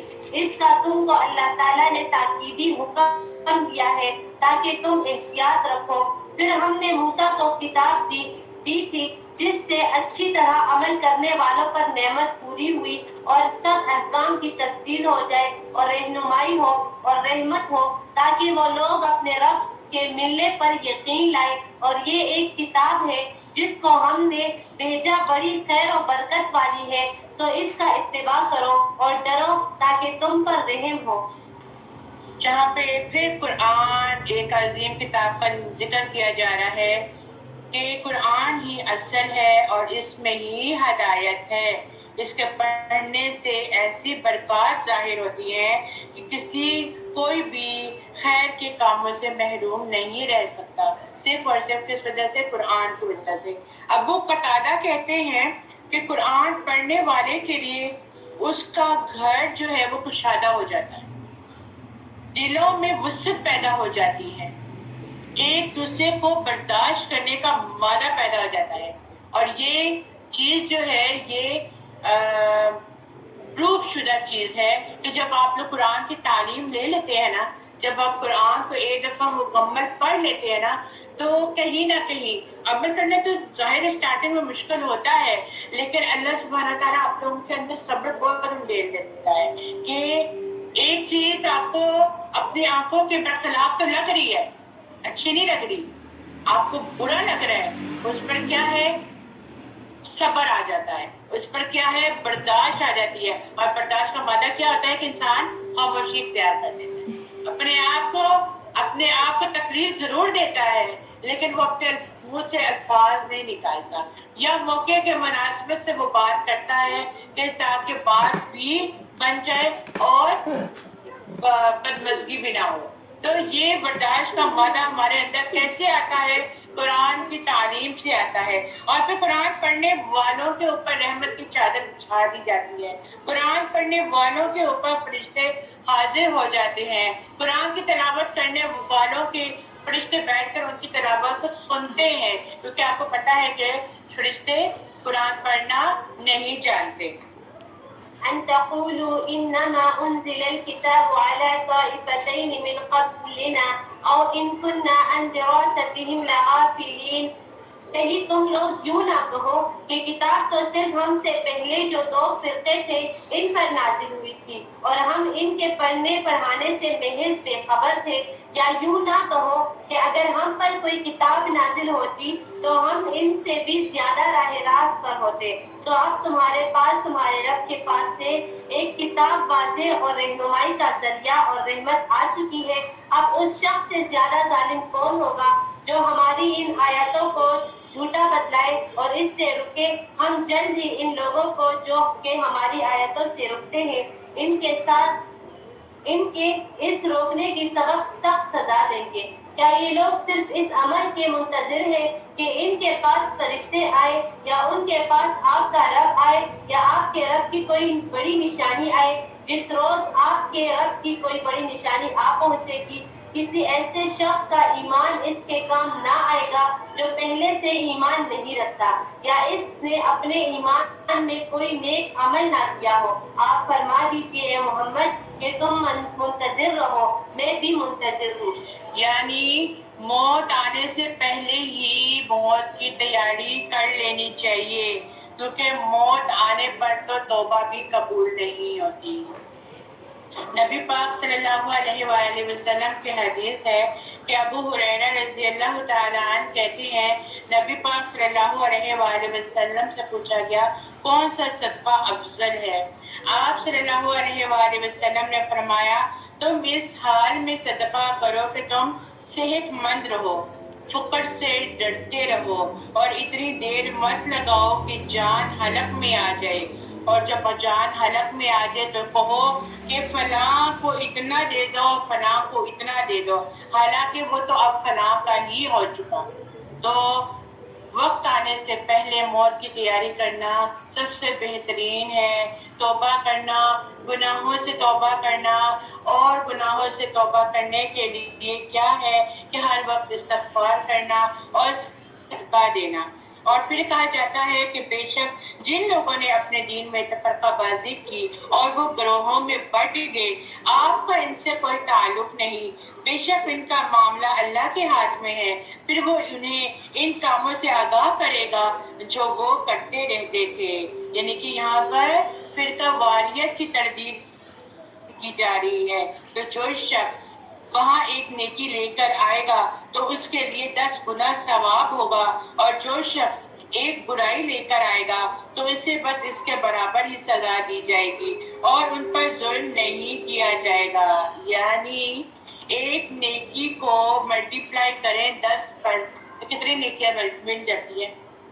ٹھیک ہے، تو نبی کریم صلی اللہ علیہ وآلہ وسلم نے اپنے رب سے روایت کرتے ہوئے فرمایا کہ بے شک اللہ نے نیکی اور برائیاں لکھی ہیں اور ان کو بیان کر دیا ہے، تو جس نے نیکی کا ارادہ کیا، سننے کی بات ہے توجہ سے، اور جس نے نیکی کا ارادہ کیا اور اس نے عمل نہیں کیا، کوئی مجبوری آ پڑی، کوئی مجبوری آرے آ گئی اور اللہ نے اسے اپنے پاس سے اس کے لیے بھی نیکی لکھ دی۔ ارادہ تو کیا نا، نیت تو تھی نا، لیکن کوئی کام ایسا پڑ گیا، وہ مجبوری ہو گئی ایسی کہ وہ نہیں عمل کر سکا، تو اللہ تعالیٰ نے اس کے لیے بھی نیکی لکھ دی، اور جس نے نیکی کر کے عمل بھی کر لیا تو اللہ تعالیٰ نے اس کو اپنے پاس 10 سے زیادہ نیکیاں لکھ دی۔ تو کتنا تعالیٰ مہربان ہے ہم پر، اللہ کی رحمت کتنی ہم پر مہربانیاں کرتی ہے کہ جگہ جگہ پر ہمارے لیے انعامات ہیں، لیکن وہ ہمیں نظر نہیں آ رہے ہیں، صرف عمل سے پتہ چلے گا، اور ہم ان کے پیچھے بھاگتے ہیں جو دنیاوی انعامات ہیں جو نظر آتے ہیں اور جس پر ہم لوگوں کی واہ اکٹھے کرتے ہیں۔ پھر کہا جاتا ہے کہ قل اننی ہدانی ربی الی صراط مستقیم، اے نبی کہہ دیجئے بے شک میرے رب نے سیدھے راستے کی طرف ہدایت دی ہے، صحیح اعلیٰ اقدار کے حامل دین کی، ایک رب کے پرستار ابراہیم کے طریقے کی، اور وہ مشرکوں میں سے نہ تھے۔ کہہ دیجئے بے شک میری نماز، میری قربانی، میری زندگی، میری موت، سب کچھ اللہ سبحانہ تعالیٰ کے لیے ہے۔ میرا جینا، میرا مرنا ایک انتہائی خوبصورت کتاب ہے، اور اس میں میری زندگی کی ساری باتیں واضح طور پر بتا دی جاتی ہیں کہ اللہ سبحانہ تعالیٰ نے ہمیں زندگی گزارنے کے طریقے کیسے بتائے ہیں، کس موڑ پہ ہم نے کیا کرنا ہے، کیسے کرنا ہے۔ تو یہاں پہ کیا ہے، جو ہماری زندگی ہے، ہماری موت ہے، ہماری قربانیاں ہیں، ہماری نماز ہے، وہ سب کچھ کس کے لیے؟ اللہ سبحانہ تعالیٰ کے لیے ہے، جس کا کوئی شریک نہیں، اور مجھے اس بات یعنی توحید کا حکم دے دیا گیا ہے، اور میں سب سے پہلا مسلمان ہوں۔ کہہ دیجئے کیا میں اللہ کے علاوہ کوئی اور رب کو تلاش کروں؟ رب کون ہوتا ہے؟ جو خالق ہے، مالک ہے، مدبر ہے، پرورش کرنے والا ہے، پالنے والا ہے، جبکہ وہی ہر چیز کا رب ہے، اور کوئی شخص ایسا گناہ نہیں کماتا جس کا وبال اسی پر نہ ہو، اور کوئی بوجھ اٹھانے والا کسی دوسرے کا بوجھ نہیں اٹھائے گا۔ قیامت کے دن کی بات کی جا رہی ہے، جو اعمال آپ خود کرو گے آپ کو اپنے ہی اعمال کا بوجھ اٹھانا ہے، آپ کسی اور کے بوجھ نہیں اٹھاؤ گے، چاہے وہ آپ کا سکا بہن بھائی کیوں نہ ہو، چاہے وہ آپ کے ماں باپ کیوں نہ ہو، چاہے وہ آپ کی اولاد ہی کیوں نہ ہو۔ پھر اپنے رب کی طرف ہی تمہیں لوٹ کر جانا ہے، چنانچہ وہ تمہیں ان باتوں سے آگاہ کر دے گا جس میں تم اختلاف کرتے رہتے تھے، اور وہی ہے جس نے تمہیں زمین میں ایک دوسرے کا جانشین بنا دیا، اور تم میں سے بعض کو بعض پر اونچے درجے عطا فرما دیے، تاکہ وہ تمہیں ان نعمتوں میں آزمائے جو اس نے تمہیں دیے۔ بے شک آپ کا رب جلد سزا دینے والا ہے، اور بے شک وہ بہت بخشنے والا اور نہایت رحم کرنے۔ سورۃ الاعراف، بسم اللہ الرحمن الرحیم۔ سورۃ الاعراف کتاب اتارنے کی غرض کی وجہ سے یہ یاد دہانی ہے کہ کیا حکم دیا گیا ہے اس سورۃ الاعراف میں۔ الف لام میم صاد کتاب انزل الیک فلا یکن فی صدرک حرج منه لتنذر به وذکریٰ للمؤمنین۔ اے نبی، یہ کتاب آپ کی طرف نازل کی گئی ہے، اس سے آپ کے سینے میں کسی قسم کی تنگی نہیں ہونی چاہیے، تاکہ آپ اس کے ذریعے لوگوں کو ڈرائیں اور یہ مومنوں کے لیے نصیحت ہے۔ تم اس ہدایت کی پیروی کرو جو تمہارے رب کی طرف سے تمہاری طرف نازل کر دی گئی ہے، اور تم اس کے علاوہ اور دوستوں کی پیروی نہ کرو، تم بہت ہی کم نصیحت حاصل کرتے ہو۔ اور بہت سی بستیاں ایسی ہیں کہ ہم نے ان کو ہلاک کر دیا، تو اب ان کے پاس ہمارا عذاب اس وقت آیا جب وہ رات کو سوئے ہوئے تھے یا وہ دوپہر کو آرام کر رہے تھے۔ اللہ تعالیٰ سے ہر وقت عافیت کی دعا کرنی چاہیے کہ اللہ تعالیٰ ہمارا ہر انجام اچھا کرنا، اللہ تعالیٰ ہمیشہ اپنی خیر و عافیت رکھنا، کیونکہ ہمیں نہیں پتا ہوتا کس وقت موت آ جائے، کس حالت میں آ جائے۔ سوئے سوئے بھی آپ دیکھیں بہت سی بستیاں کیسے زلزلے آ جاتے ہیں، وہ اپنے گھروں میں سوئے ہوتے ہیں، دیواریں گر جاتی ہیں، وہ سوئے کے سوئے چلے جاتے ہیں۔ اللہ تعالیٰ سے ہر وقت اچھی کی امید کرنی چاہیے اور ہر وقت عافیت کی دعا کرنی چاہیے۔ پھر آگے کہا جا رہا ہے پھر جب ان کے پاس ہمارا عذاب آ گیا تو ان کی پکار بس یہی تھی کہ وہ کہہ اٹھے بے شک ہم ہی ظالم تھے۔ اس وقت کیا فائدہ جب چوریاں چگ گئی تھے کہ جب عذاب سر پر آ گیا پھر انہوں نے اپنا مانا کہ واقعی ہم نے ظلم کیا ہے۔ چنانچہ ہم ان لوگوں سے ضرور سوال کریں گے جن کی طرف رسول بھیجے گئے تھے، اور ہم رسولوں سے بھی سوال کریں گے، پھر ہم سب کچھ اپنے علم سے ان کے سامنے ضرور بیان کر دیں گے۔ اور ہم دنیا میں غائب تو نہ تھے، اور اس دن اعمال کا وزن کیا جانا برحق ہے۔ پھر جس شخص کے نیک اعمال کے وزن بھاری ہو گئے تو وہی لوگ فلاح پانے والے ہیں۔ میزان برحق ہے، اس دن اعمال تولے جائیں گے، اور بعض روایات میں تو یہ بھی آتا ہے کہ انسان تولے جائیں گے، اور بعد میں یہ آتا ہے کہ نام اعمال تولے جائیں گے، اور بعد میں یہ آتا ہے کہ اعمال جو ہیں وہ انسانی شکل اختیار کر جائیں گے، اور پھر جسم بھی جو ہے وہ نام اعمال بن جائیں گے۔ اس کے مطابق ہر چیز کا فیصلہ کر دیا جائے گا، اور جس کے نام اعمال کا پلڑا بھاری ہوگا تو وہ فلاح پا لیں گے، وہ جنت میں چلے جائیں گے۔ اور جنہوں نے اپنی جانوں کو خسارے میں ڈالا اس لیے کہ وہ ہماری آیات کے ساتھ بے انصافی کرتے تھے، اور بلا شبہ ہم نے تمہیں زمین میں قدرت دی اور اس میں تمہارے لیے بزرگان کے اسباب فراہم کر دیے، تم بہت ہی ناشکرے ہو۔ کیونکہ ہم لوگ اکثر جو چیز ہمارے پاس ہوتی ہے ہم اس پہ شکر ادا نہیں کرتے ہیں، جو چیز ہمارے پاس نہیں ہوتی ہم اس کے پیچھے بھاگ رہے ہوتے ہیں۔ تو یہاں پہ کیا کہہ دیا گیا کہ انسان بہت ہی ناشکرا ہے، جو چیز ہے اس پہ شکر ادا نہیں کرتا، اور جو چیز نہیں ہے اس کے پیچھے بھاگتا رہتا ہے۔ وَلَقَدْ خَلَقْنَاكُمْ ثُمَّ صَوَّرْنَاكُمْ ثُمَّ قُلْنَا لِلْمَلَائِكَةِ اسْجُدُوا لِآدَمَ فَسَجَدُوا إِلَّا إِبْلِيسَ لَمْ يَكُنْ مِنَ السَّاجِدِينَ۔ اور ہم نے تم کو پیدا کیا، پھر ہم ہی نے تمہاری صورت بنائی، پھر ہم نے فرشتوں سے کہا کہ آدم کو سجدہ کرو، تو سب نے سجدہ کیا سوائے ابلیس کے، وہ سجدہ کرنے والوں میں شامل نہ ہوا۔ اب تعالیٰ نے فرمایا تو جو سجدہ نہیں کرتا تجھے اس سے کس چیز نے روکا، جبکہ میں تجھے حکم دے چکا ہوں۔ کہنے لگا میں اس سے بہتر ہوں، آپ نے مجھ کو آگ سے پیدا کیا اور اس کو آپ نے خاک سے پیدا کیا۔ اب تعالیٰ نے فرمایا تو آسمان سے اتر، تجھ کو کوئی حق حاصل نہیں کہ تو آسمان میں رہ کر تکبر کرے، سو نکل، بے شک تو ذلیلوں میں سے ہے۔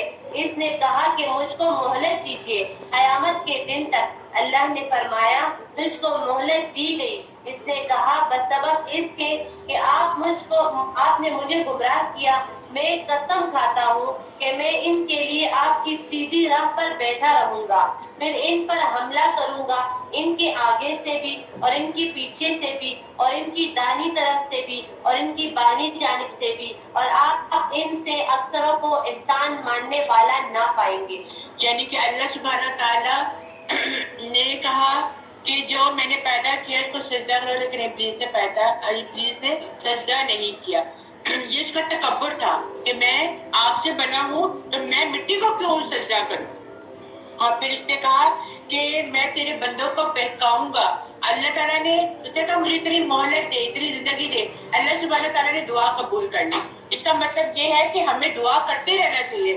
یہ نہیں کہتے کہ دعائیں قبول نہیں ہوتی، دعائیں قبول ہوتی ہیں، لیکن جہاں پہ شیطان کی دعا قبول کر لی گئی اور شیطان کو مہلت دے دی گئی قیامت تک کہ وہ بندوں کو بہکاتا رہے گا، وہ بندوں کو سیدھے راستے سے غافل کر دے گا، وہ خوبصورتی کو، غلط راستوں کو مزین کر دے گا. لیکن اللہ تعالیٰ کیا کہتے ہیں؟ تو میرے بندوں کو بہکائے گا، تو میرے بندوں کو گناہ پر آمادہ کرے گا، اور جب میرا بندہ مجھ سے توبہ کرے گا تو میں اس کے گناہوں کو معاف کر دوں گا. یہ شیطان کا بھی بہت بڑا وار ہے کہ وہ دو راستے بتانا بھول گیا تھا.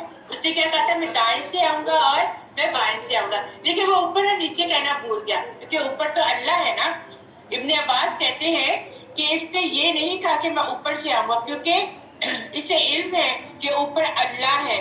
پھر آگے کہا جاتا ہے کہ اللہ نے فرمایا نکل جا اس سے ذلیل دھتکارا ہوا، پھر ان میں سے جو تیری پیروی کرے گا تو یقیناً میں جہنم کو تم سب پر ضرور بھر دوں گا، اور اے آدم تو اور تیری بیوی جنت میں رہو، اور تم دونوں جہاں سے چاہو کھاؤ، اور تم دونوں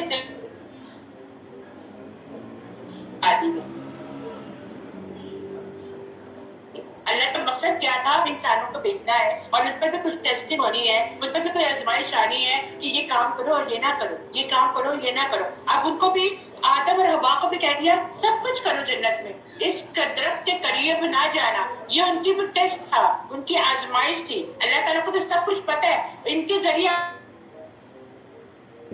اب ہماری طرف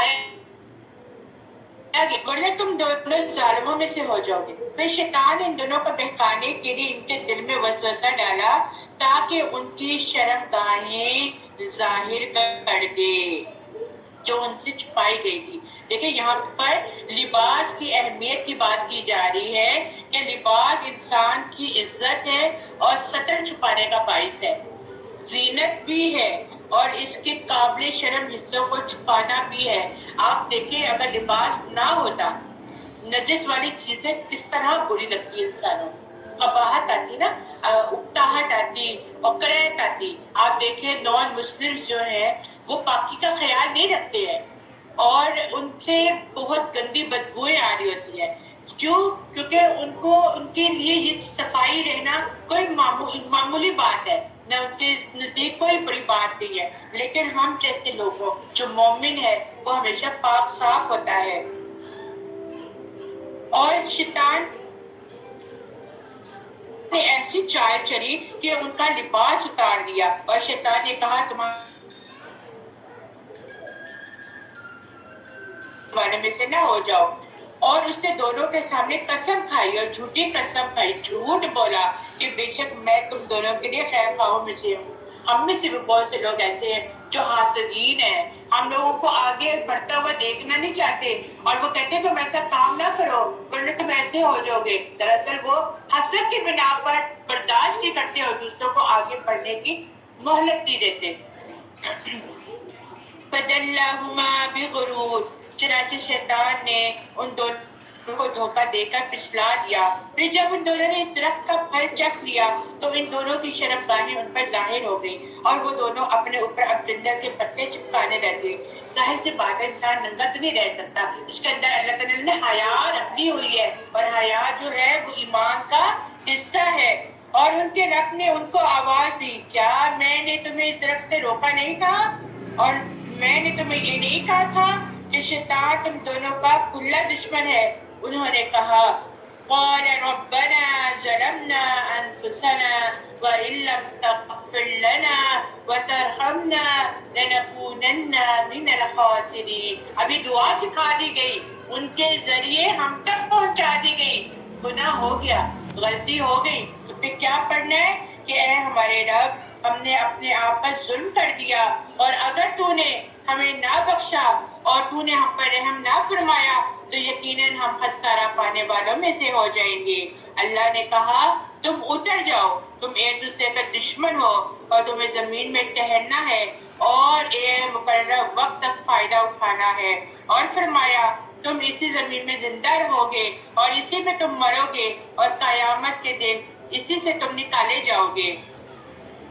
یا بنی آدم قد انزلنا علیکم لباسا یواری سوآتکم وریشا، اے بنی آدم بے شک ہم نے تم پر ایسا لباس نازل کیا جو تمہاری شرمگاہوں کو چھپاتا ہے اور تمہارے لیے زینت کا بھی باعث ہے۔ تھوڑی دیر کے لیے سوچے کہ لباس کا مقصد کیا ہے۔ یہاں پہ لباس کا مقصد بتایا گیا ہے کہ ہمارے جسم کو چھپائے گا۔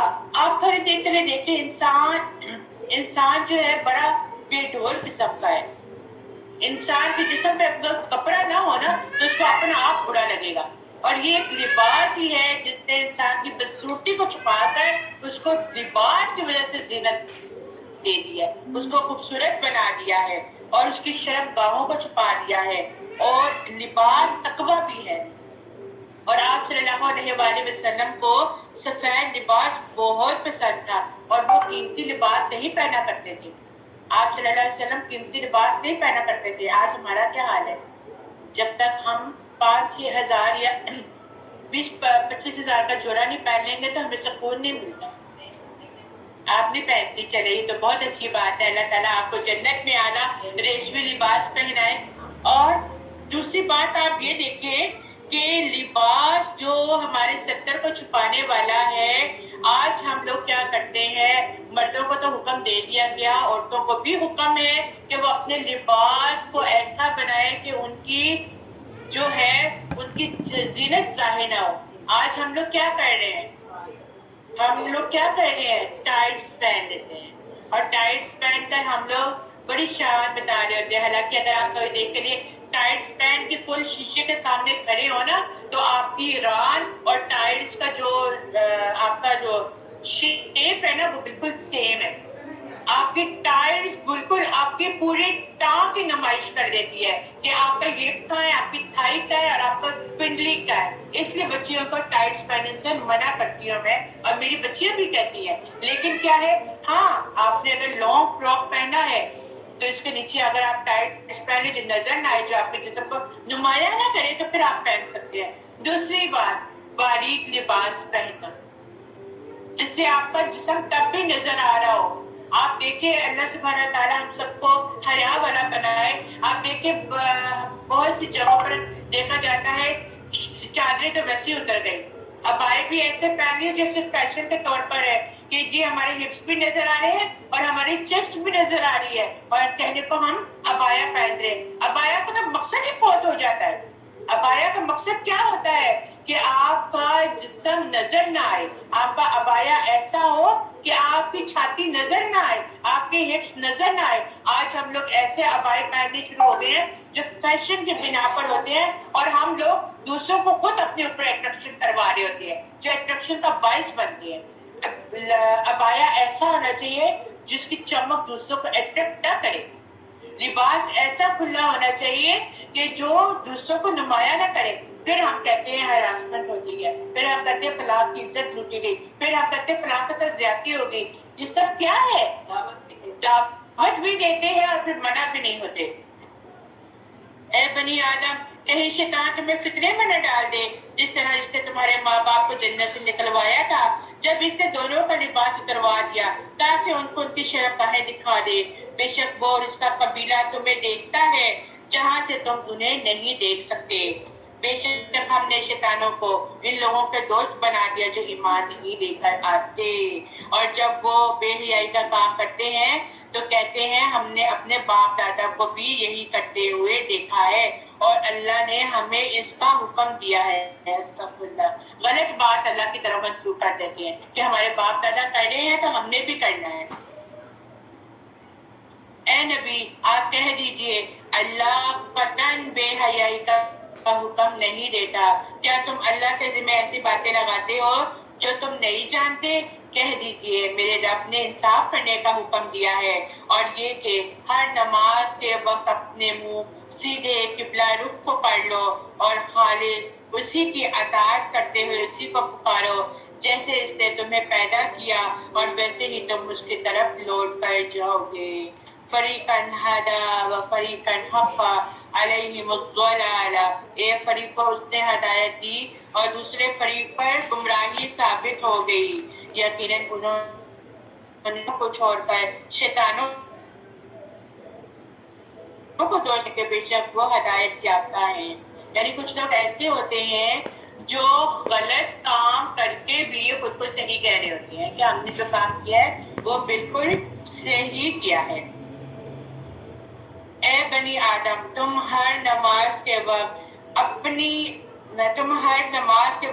اپنی زینت اختیار کرو اور کھاؤ اور پیو اور فضول خرچی نہ کرو. بے شک وہ فضول خرچی کرنے والوں کو پسند نہیں کرتا. نبی پاک صلی اللہ علیہ وآلہ وسلم کا فرمان ہے کہ مرنے کے بعد سب سے پہلے پیٹ بدبودار ہوتا ہے. پیٹ پھٹتا ہے نا سب سے پہلے, پیٹ میں کیڑے پڑتے ہیں سب سے پہلے. بس کوئی چاہتا ہو کہ طیب کے سوائے کچھ نہ کھائے تو ایسا ہی اس کو کرنا چاہیے. دوسری بات کیا ہے, ہمارا حال بھی جانوروں جیسا ہے, کھائی جاتے ہیں. حالانکہ اللہ سبحانہ تعالیٰ نے کہہ دیا کہ 4 حصے, ایک تو جو 1/3 ہے نا اس کو خالی رکھو اور پیٹ بھر کے زیادہ کھانا بھی نہیں چاہیے. اور پھر جب بھی کھاؤ تو سادی غذا کھاؤ. ہر وقت مرغن غذائیں, تلی ہوئی غذائیں نہیں کھانی چاہیے. کبھی سادہ غذا بھی کھانی چاہیے, کبھی سنت پر بھی عمل کرنا چاہیے, کبھی اس کی لذت کو بھی دیکھنا چاہیے. حضرت عائشہ رضی اللہ تعالیٰ عنہ کہتی ہیں کہ نبی پاک صلی اللہ علیہ وآلہ وسلم کے گھرانے نے کبھی 1 سے 2 بار میں جو کھانا کھایا تو ضرور ایک وقت میں انہوں نے کھجوریں کھائی تھی. آج ہمارا حال کیا ہے, دوپہر کو اگر ہم نے دال کھا لی, رات کو دال نہیں کھانی, ہم نے رات کو تو کچھ اور ہونا چاہیے, کوئی مزیدار چیز کھانی چاہیے. مزیدار چیز کھا لی پھر بھی کہہ دے ہمارا تو دل کرے کچھ بچے کا کھا لے. تو یہ حال ہے ہمارا. تو آپ دیکھیں ہمارا دین کتنا سادہ ہے. اللہ تعالیٰ نے ہر چیز کھانے کو کہا ہے, لیکن اس کے باوجود ہمارا حال کیا ہے کہ ہم اس کو کس طرح لے کے چلتے ہیں. قل من حرم زینة الله التي أخرج لعباده والطيبات من الرزق.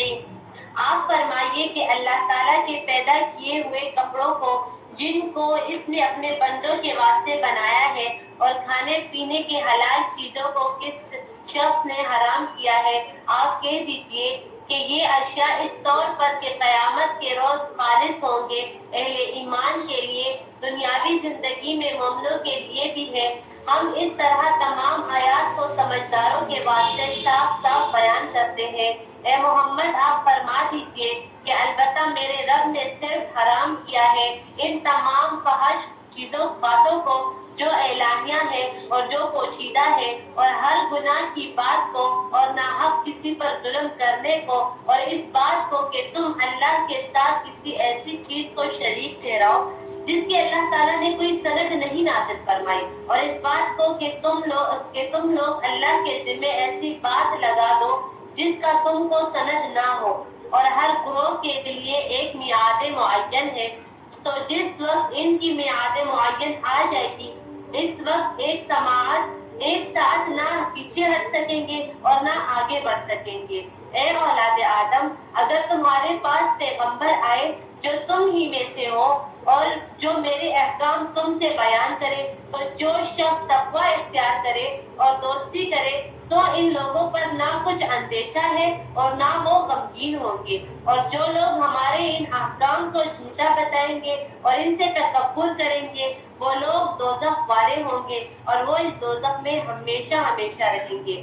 سو اس شخص سے زیادہ ظالم کون ہوگا جو اللہ تعالیٰ پر جھوٹ باندھے یا اس کی آیتوں کو جھوٹا بتلائے. ان لوگوں کے نصیب کا جو کچھ کتاب سے ہے وہ ان کو مل جائے گا, یہاں تک کہ جب ان کے پاس ہمارے بھیجے ہوئے فرشتے ان کی جان قبض کرنے آئیں گے تو کہیں گے کہ وہ کہاں گئے جن کی تم اللہ تعالیٰ سے چھوڑ کر عبادت کرتے تھے. وہ کہیں گے ہم سے سب غائب ہو گئے اور اپنے کافر ہونے کا اقرار کریں گے. اللہ تعالیٰ فرمائے گا کہ جو فرقے تم سے پہلے گزر چکے ہیں جنات میں سے بھی اور آدمیوں میں سے بھی, ان کے ساتھ تم بھی دوزخ میں جاؤ.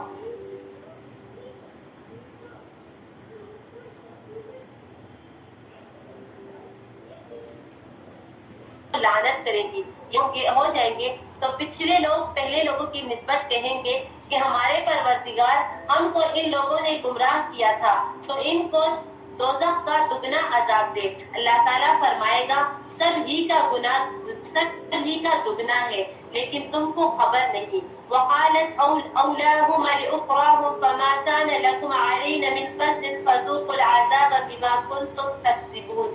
اور پہلے لوگ پچھلے لوگوں سے کہیں گے کہ پھر تم کو ہم پر کوئی فوقیت نہیں تو تم بھی اپنے کردار کے بدلے عذاب کا مزہ چکھو. إن الذين كذبوا بآياتنا واستكبروا عنها لا تفتح لهم أبواب السماء ولا يدخلون الجنة. بے شک جن لوگوں نے ہماری آیتوں کو جھٹلا دیا اور ان سے تکبر کیا ان کے لیے آسمان کے دروازے نہیں کھولے جائیں گے. یعنی ان کی روحیں جو ہیں وہ اوپر نہ جا سکیں گی, آسمان تک نہ جا سکیں گی اور نہ وہ جنت میں داخل ہوں گے یہاں تک کہ اونٹ سوئی کے ناکے میں گھس جائے. اور ہم مجرموں کو اسی طرح بدلہ دیا کرتے ہیں. ان کے لیے جہنم ہی کا بچھونا ہوگا اور ان کے اوپر اسی کا اوڑھنا ہوگا اور ہم ظالموں کو اسی طرح بدلہ دیتے ہیں. اور جو لوگ ایمان لائے اور انہوں نے نیک عمل کیے تو ہم کسی شخص کو اس کی ہمت سے زیادہ تکلیف نہیں دیتے. وہی لوگ جنت والے ہیں اور وہ اس میں ہمیشہ رہیں گے. یعنی جس گھرانے میں ایک دوسرے کے لیے محبت ہوتی ہے تو وہاں پہ بھی گھر جو ہوتے ہیں بہت وسیع ہو جاتے ہیں. تو یہاں پہ جنت کی خاص خوبی یہ ہے کہ اگر کسی کے دل میں کوئی میل آ جاتا ہے, کوئی بات ہو جاتی ہے نا گھروں میں, ہر گھر میں کوئی نہ کوئی بات ہوتی ہے اور جہاں پر ایک دوسرے کے ساتھ بات ہوگی وہاں پر ہی محبت کے تقاضے پورے ہوتے ہیں. اگر بات ہو جاتی ہے تو بجائے دلوں میں میل لانے کی اس کو دور کر دینا چاہیے, کیونکہ اگر ہم دلوں میں لیتے رہیں گے نا تو قدورتی اور بڑھ جائے گی. تو ان قدورتوں سے ہم نے نکلنا ہے. جو بات ہے منہ پہ کر کے بات کو رفع دفع کر دو اور پھر اپنے دلوں کو صاف بھی کر لینا چاہیے جو ہم لوگوں کے ہوتے نہیں ہے. ہمارے دلوں میں بہت زیادہ میل ہے اور ان کے دلوں میں جو کینہ ہوگا وہ ہم نکال پھینکیں گے. اب آپ دیکھیں, اب پل اسرات ہے, پل اسرات سے گزر کے جانا ہے, وہ بھی پل ہے. اس کے بعد ایک اور پل آئے گا جس کو کنترا کے نام سے کہا جاتا ہے. اس پل کا نام ہوگا کنترا. اس میں کیا ہے کہ ان لوگوں کے وہاں پہ دلوں کو صاف کیا جائے گا, دھویا جائے گا. کیونکہ آپ کو پتہ ہے میدان حشر کا دن جو ہوگا بہت بڑا ہوگا اور بہت سے لوگ اس میں طویل قیام کے بعد تھکاوٹ کی وجہ سے تھک چکے ہوں گے اور پھر ظاہر سی بات ہے گندگی کی حالت میں تو وہ جنت میں نہیں جائیں گے. وہاں پر ان کو صاف کیا جائے گا, وہاں پر ان کے ظاہری اور ان کے باطنی کو دھویا جائے گا. جب میں یہ بات سن رہی تھی تو میں سوچ رہی تھی ہم لوگ گاڑی دھلوانے جاتے ہیں تو کیا ہوتے ہیں, تو گاڑی کو اندر سے بھی سارا صاف کیا جاتا ہے, گاڑی کو باہر سے بھی سارا صاف کیا جاتا ہے. ہر مٹی اتر جاتی ہے, ہر دھول اتر جاتی ہے اور پھر وہ صاف شفاف ہو کر باہر نکلتی ہے, پھر بیٹھنے کا بھی مزہ آتا ہے. اسی طرح وہاں پر بھی جو لوگ ہوں گے ان کو بھی وہاں پر کنترا میں دھویا جائے گا, ان کے ظاہری اور باطنی کو صاف کیا جائے گا اور پھر وہ جنت میں داخل ہوں گے. ان کے نیچے نہریں بہ رہی ہوں گی اور وہ کہیں گے سب تعریف ہی اللہ کے لیے ہے کہ جس نے ہمیں یہ سیدھی راہ دکھائی. اس وقت پتہ چلے گا, اس وقت جو جنت میں جائیں گے وہ کہیں گے اللہ تعالیٰ شکر کہ ہم لوگ جنت میں آئے ہیں, ہم لوگوں نے کوئی ایسی راہ اختیار نہیں کی جو ہمیں جہنم میں لے کر جاتی. اور اگر یہ بات نہ ہوتی کہ اللہ نے ہمیں ہدایت دی تو ہم ہرگز ایسے نہ تھے کہ ہدایت پاتے. یعنی یہ ہدایت جس سے ہمیں ایمان اور عمل صالح کی زندگی نصیب ہوئی ہے اور پھر انہیں باری تعالیٰ میں قبولیت کا درجہ بھی حاصل ہوا ہے. یہ اللہ سبحانہ تعالیٰ کی خاص رحمت ہے, اس کا فضل ہے. اگر یہ رحمت اور فضل نہ ہوتا تو ہم یہاں تک نہ پہنچ پاتے. اللہ کے نبی صلی اللہ علیہ وآلہ وسلم نے فرمایا یہ بات اچھی طرح جان لو کہ تم میں سے کسی کو محض اس کا عمل جنت میں نہیں لے کر جائے گا جب تک کہ اللہ کی رحمت نہ ہو. جتنے مرضی آپ لوگ کوشش درکار ہے, ہم نے کوشش کرتے رہنا ہے, لیکن اللہ کی رحمت جس پر آ گئی اللہ تعالیٰ نے اس کو کہنا ہے جا اب تو جنت میں چلا جا. تو اللہ کی رحمت کی دعا کرنی چاہیے کہ اللہ سبحانہ تعالیٰ اپنی رحمت کی نظر ہم پر ڈالنا. بلا شبہ ہمارے رب کے رسول حق لے کر آئے تھے اور انہیں آواز دی گئی تھی کہ آواز دی جائے گی کہ یہ وہ ہے جو جنت جس کے تم ان اعمال کے بدلے وارث بنائے گئے ہو جو تم کرتے تھے. اور جنت والے دوزخ والوں سے پکار کر کہیں گے کہ بے شک ہمارے رب نے ہم سے جو وعدہ کیا تھا وہ ہم نے سچا پایا. تو کیا تم نے بھی وہ وعدہ سچا پایا جو تمہارے رب نے تم سے کیا تھا؟ وہ دوزخی کہیں گے ہاں. پھر ایک اعلان کرنے والا ان میں اعلان کرے گا کہ ان ظالموں پر اللہ کی لعنت ہے. اللہ سبحانہ تعالیٰ ہمیں سے بچا کے رکھے. جو اللہ کی راہ سے روکتے تھے اور اس میں ٹیڑھ پن ڈھونڈتے تھے اور وہ آخرت کا انکار کرنے والے تھے، اور ان دونوں گروہوں کے درمیان پردہ ہوگا اور اعراف پر کچھ لوگ ہوں گے جو ہر ایک جنتی اور دوزخی کو اس کی خاص علامتوں سے پہچانتے ہوں گے. یعنی کہ اعراف میں کیا ہے، اعراف والے ویٹنگ لسٹ میں ہوں گے. جیسے ہم لوگوں کو انتظار کرنا پڑتا ہے، انتظار کی گھڑیاں کتنی طویل ہو جاتی ہیں.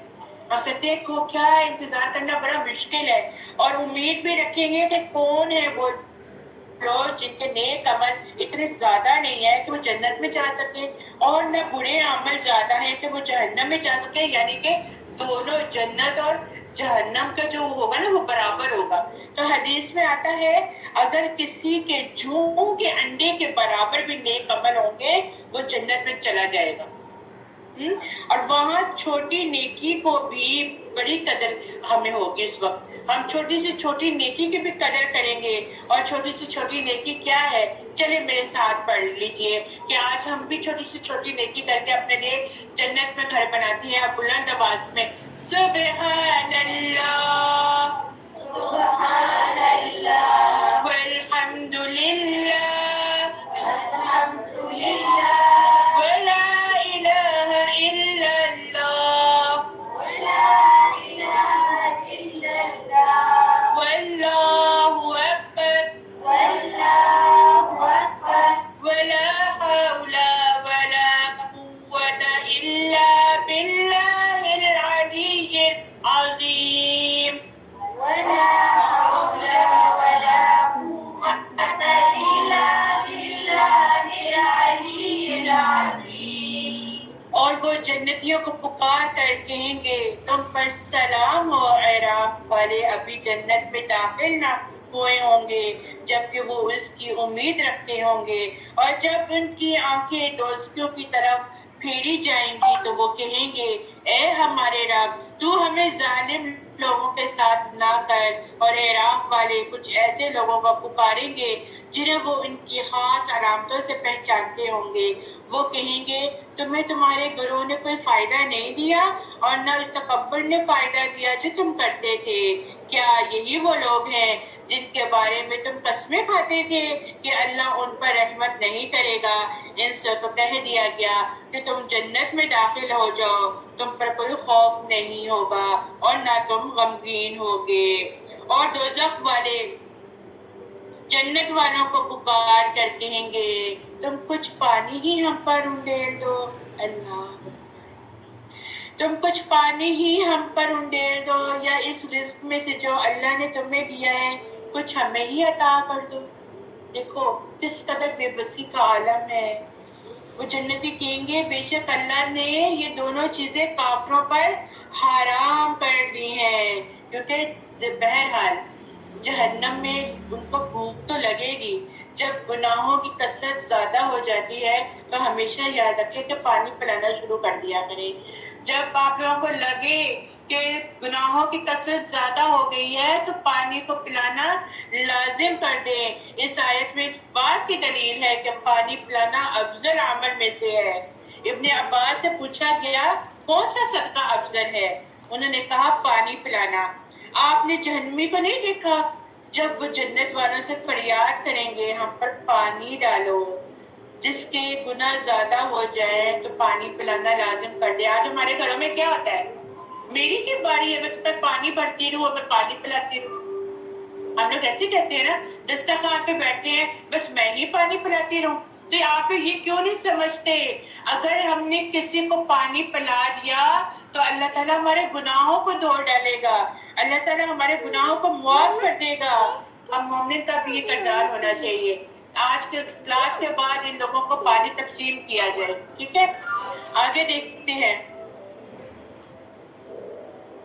الذين اتخذوا دينهم لهوا ولعبا وغرتهم الحياة الدنيا، وہ لوگ جنہوں نے اپنے دین کو کھیل تماشا بنا لیا اور انہیں دنیاوی زندگی نے دھوکے میں ڈالے رکھا، چنانچہ آج ہم انہیں اسی طرح بھلا دیں گے جس طرح انہوں نے اپنی اس دن کی ملاقات کو بھلا دیا تھا، اور جیسے کہ وہ ہماری آیتوں کا انکار کرتے تھے، اور ہم ان کے پاس ایسی کتاب لے آئیں گے جسے ہم نے اپنے علم سے تفصیل کے ساتھ بیان کر دیا، جبکہ وہ ان لوگوں کے لیے ہدایت اور رحمت ہے، اور جو ایمان لاتے ہیں ان لوگوں کو اور کسی بات کا انتظار نہیں کرتے، صرف اس کے انجام، وہ قیامت کا انتظار ہے جس دن اس کا انجام سامنے آ جائے گا تو وہ لوگ اس سے پہلے اس دن کو بھولے ہوئے تھے، کہیں گے واقعی ہمارے رب کے رسول حق لے کر آئے تھے، تو کیا ہمارے لیے کوئی سفارشی ہے کہ وہ ہمارے حق میں سفارش کرے یا ہمیں دنیا میں لٹا دیا جائے تو ہم ان اعمال سے ہٹ کر عمل کریں گے جو ہم پہلے کیا کرتے تھے، بے شک انہوں نے اپنے آپ کو خسارے میں ڈال دیا اور وہ ساری باتیں ہوا ہو گئی جو وہ گھڑتے تھے۔ إن ربكم الله الذي خلق السماوات والأرض في 6 أيام ثم استوى على العرش يغشي الليل النهار ويطلبه حثيثا والشمس والقمر والنجوم مسخرات بأمره ألا له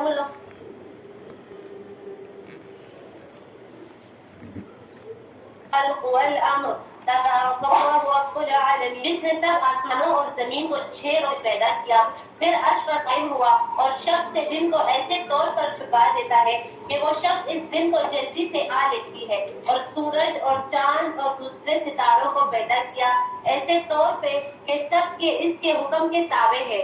یاد رکھو اللہ ہی کے لیے خاص ہے خالق ہونا اور حاکم ہونا، بڑی خوبیوں سے بھرا ہوا ہے۔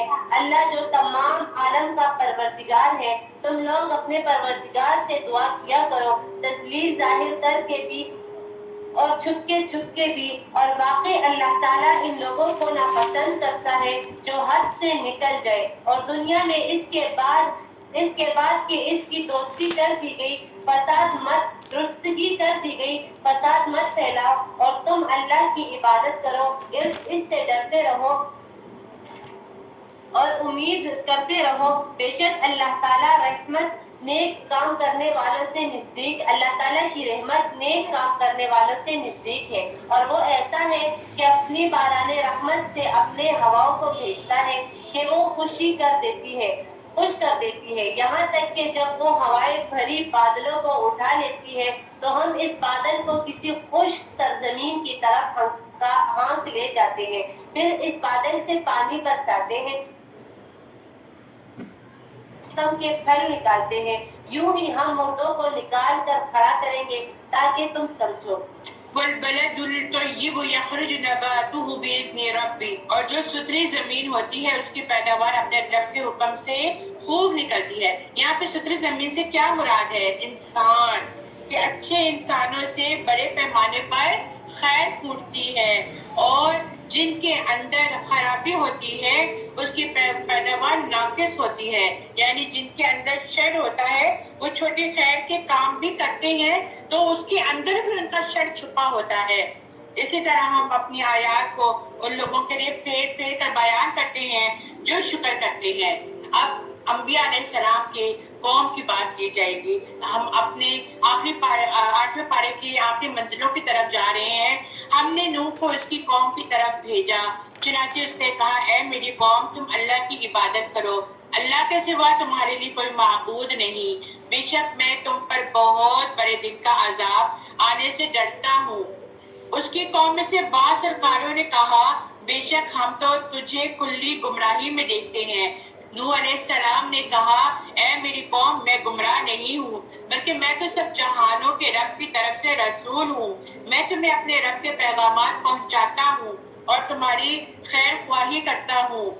اور میں اللہ کی طرف وہ باتیں جانتا ہوں جو تم نہیں جانتے. دیکھیں ایک دائی کا کردار کیا ہوتا ہے کہ دائی کے اندر 2 صفات ہونی چاہیے کہ وہ لوگوں کے لیے خیر خواہی کا باعث ہونا چاہیے اور دوسرا اس کے پاس علم ہونا چاہیے کہ اگر کوئی تکلیف دے بھی تو ان کا جو رویہ ہونا چاہیے وہ اچھا ہونا چاہیے. میں تمہیں اپنے رب کے پیغامات پہنچاتا ہوں اور تمہاری خیر خواہی کرتا ہوں اور میں اللہ کی طرف سے وہ باتیں جانتا ہوں جو تم نہیں جانتے.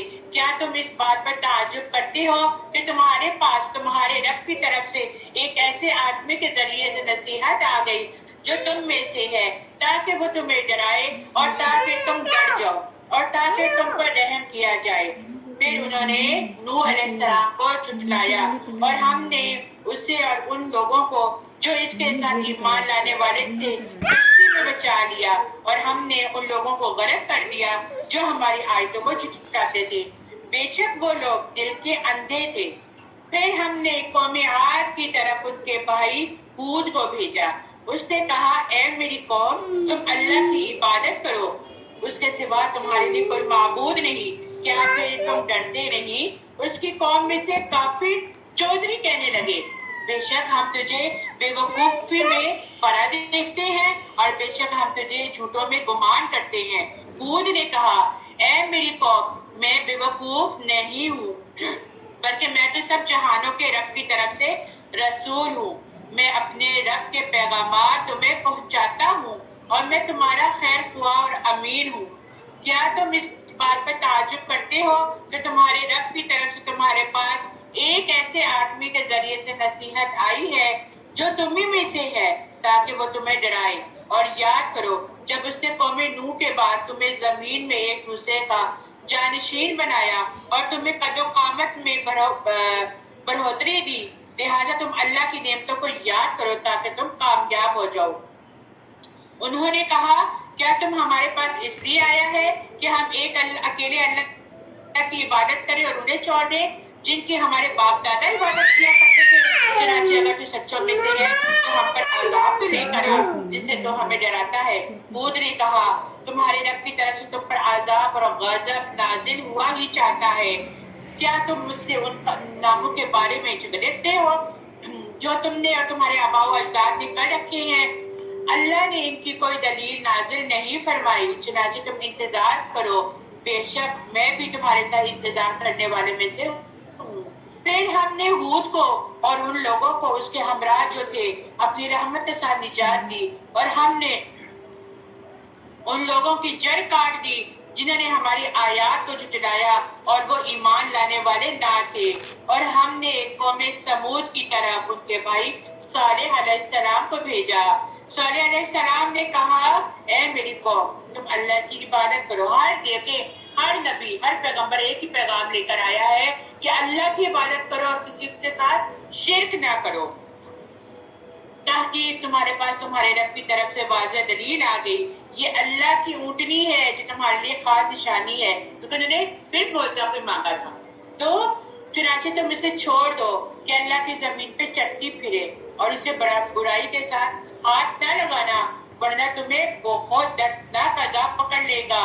اور یاد کرو جب اس نے تمہیں قوم عاد کے بعد ایک دوسرے کا جانشین بنا دیا اور تمہیں زمین میں ٹھکانہ دیا تم اس کی نرم مٹی سے محلات بناتے تھے اور پہاڑوں سے گھر کو تراشتے تھے. اس کے اندر اللہ تعالیٰ نے کوالٹی بھی رکھی ہوئی تھی. چنانچہ تم اللہ کی نعمتوں کو یاد کرو اور زمین میں فسادی بن کر مت پھرو. اس کی قوم کے وڈیرے جنہوں نے تکبر کیا تھا کمزور سمجھے جانے والے ایمانداروں سے کہنے لگے کیا تم یہ بات جانتے ہو کہ واقعی صالح اپنی رب کی طرف سے بھیجا ہوا ہے؟ انہوں نے کہا ہاں بلا شبہ ہم اس چیز پر تو ایمان لانے والے ہیں جس کے ساتھ اسے بھیجا گیا ہے. ان لوگوں نے کہا جنہوں نے تکبر کیا بے شک ہم اس چیز کا انکار کرنے والے ہیں جس پر تم ایمان لائے ہو. چنانچہ انہوں نے اونٹنی کی ٹانگیں کاٹ ڈالی اور انہوں نے اپنے رب کے حکم سے سرکشی کی اور کہا اے صالح اگر تو رسولوں میں سے ہے تو ہم پر وہ عذاب لے جس سے تو ہمیں ڈراتا رہتا ہے. پھر انہیں زلزلے نے آ لیا. ان کو سزا کیا ملی کہ زلزلے نے آ لیا. چنانچہ وہ اپنے گھروں میں گھٹنوں کے بل مردہ پڑے ہوئے تھے. تب صالحہ نے ان سے منہ پھیرا اور کہا اے میری قوم، بے شک میں نے تمہیں اپنے رب کا پیغام پہنچا دیا تھا اور میں نے تمہیں نصیحت کی تھی، لیکن تم نصیحت کرنے والوں کو پسند نہیں کرتے۔ اور پھر لوط کو بھیجا جب اس نے اپنی قوم سے کہا کہ تم ایسی بے حیائی کرتے ہو جو تم سے پہلے دنیا والوں میں سے کسی نے نہ کی تھی۔ بے شک تم مردوں کے پاس آتے ہو، عورتوں کو چھوڑ کر وہ مردوں سے اپنی جنسی خواہشات کو پورا کیا کرتے تھے، بلکہ تم لوگ حد سے بڑھ جانے والے ہو۔ اور اس کی قوم کا جواب بس یہی تھا کہ انہوں نے کہا انہیں اپنی بستی سے نکال دو، بے شک یہ لوگ بڑے پاک صاف بنتے ہیں۔ پھر ہم نے اسے اور اس کے گھر والوں کو نجات دی سوائے اس کی بیوی کے، وہ پیچھے رہنے ہلاک ہونے والوں میں شامل ہو گئی، کیونکہ وہ بھی اس گروہ کا حصہ تھی جو بدکار کرتے تھے، کام کرتے تھے۔ اور ہم نے ان پر پتھروں کی بارش برسا دی، چنانچہ دیکھ لیجئے مجرموں کا انجام کیسا ہوتا ہے۔ اور ہم نے اہل مدین کی طرف ان کے بھائی شعیب علیہ السلام کو بھیجا۔ اس نے کہا اے میری قوم، تم اللہ کی عبادت کرو، اس کے ساتھ تمہارے لیے کوئی معبود نہیں، تمہارے پاس تمہارے رب کی طرف سے واضح دلیل آ گئی ہے، لہٰذا تم ناپ اور تول کو پورا کیا کرو، کیونکہ ناپ تول میں کمی کیا کرتے تھے، اور تم زمین کی اصلاح کے بعد اس میں فساد نہ کرو، یہ تمہارے لیے بہتر ہے اگر تم مؤمن ہو۔ اور تم ہر ایک راستے پر مت بیٹھو، تم اس شخص کو ڈراتے اور اللہ کے راستے سے روکتے ہو جو اس پر ایمان لے آئے، اور تم اس راہ میں ٹیڑھ پن تلاش کرتے ہو۔ اور یاد کرو جب تم تھوڑے تھے پھر اس نے تمہیں زیادہ کر دیا، اور دیکھو فسادیوں کا انجام کیسا ہوا کرتا ہے۔ اور اگر تم میں سے کچھ لوگ اس حکم پر ایمان لے آئے ہیں تو مجھے دیکھ کر بھیجا گیا ہے، اور کچھ دوسرے ایمان نہیں لائے ہیں، تو تم ذرا صبر کرو یہاں تک کہ اللہ ہمارے درمیان فیصلہ کر دے، اور وہ سب سے بہتر فیصلہ کرنے والا ہے۔ وآخر دعوانا الحمدللہ رب العالمین، سبحان ربک رب العزت عما یصفون وسلام علی المرسلین والحمد للہ رب العالمین۔ سبحانک اللہم وبحمدک، نشہد ان لا الہ الا انت ونستغفرک ونتوب الیک۔ ربنا تقبل منا انك انت السميع العليم وتب علينا انك انت التواب الرحيم۔ السلام علیکم ورحمۃ اللہ وبرکاتہ۔ وعلیکم السلام وبرکاتہ۔ وعلیکم السلام ورحمۃ اللہ وبرکاتہ۔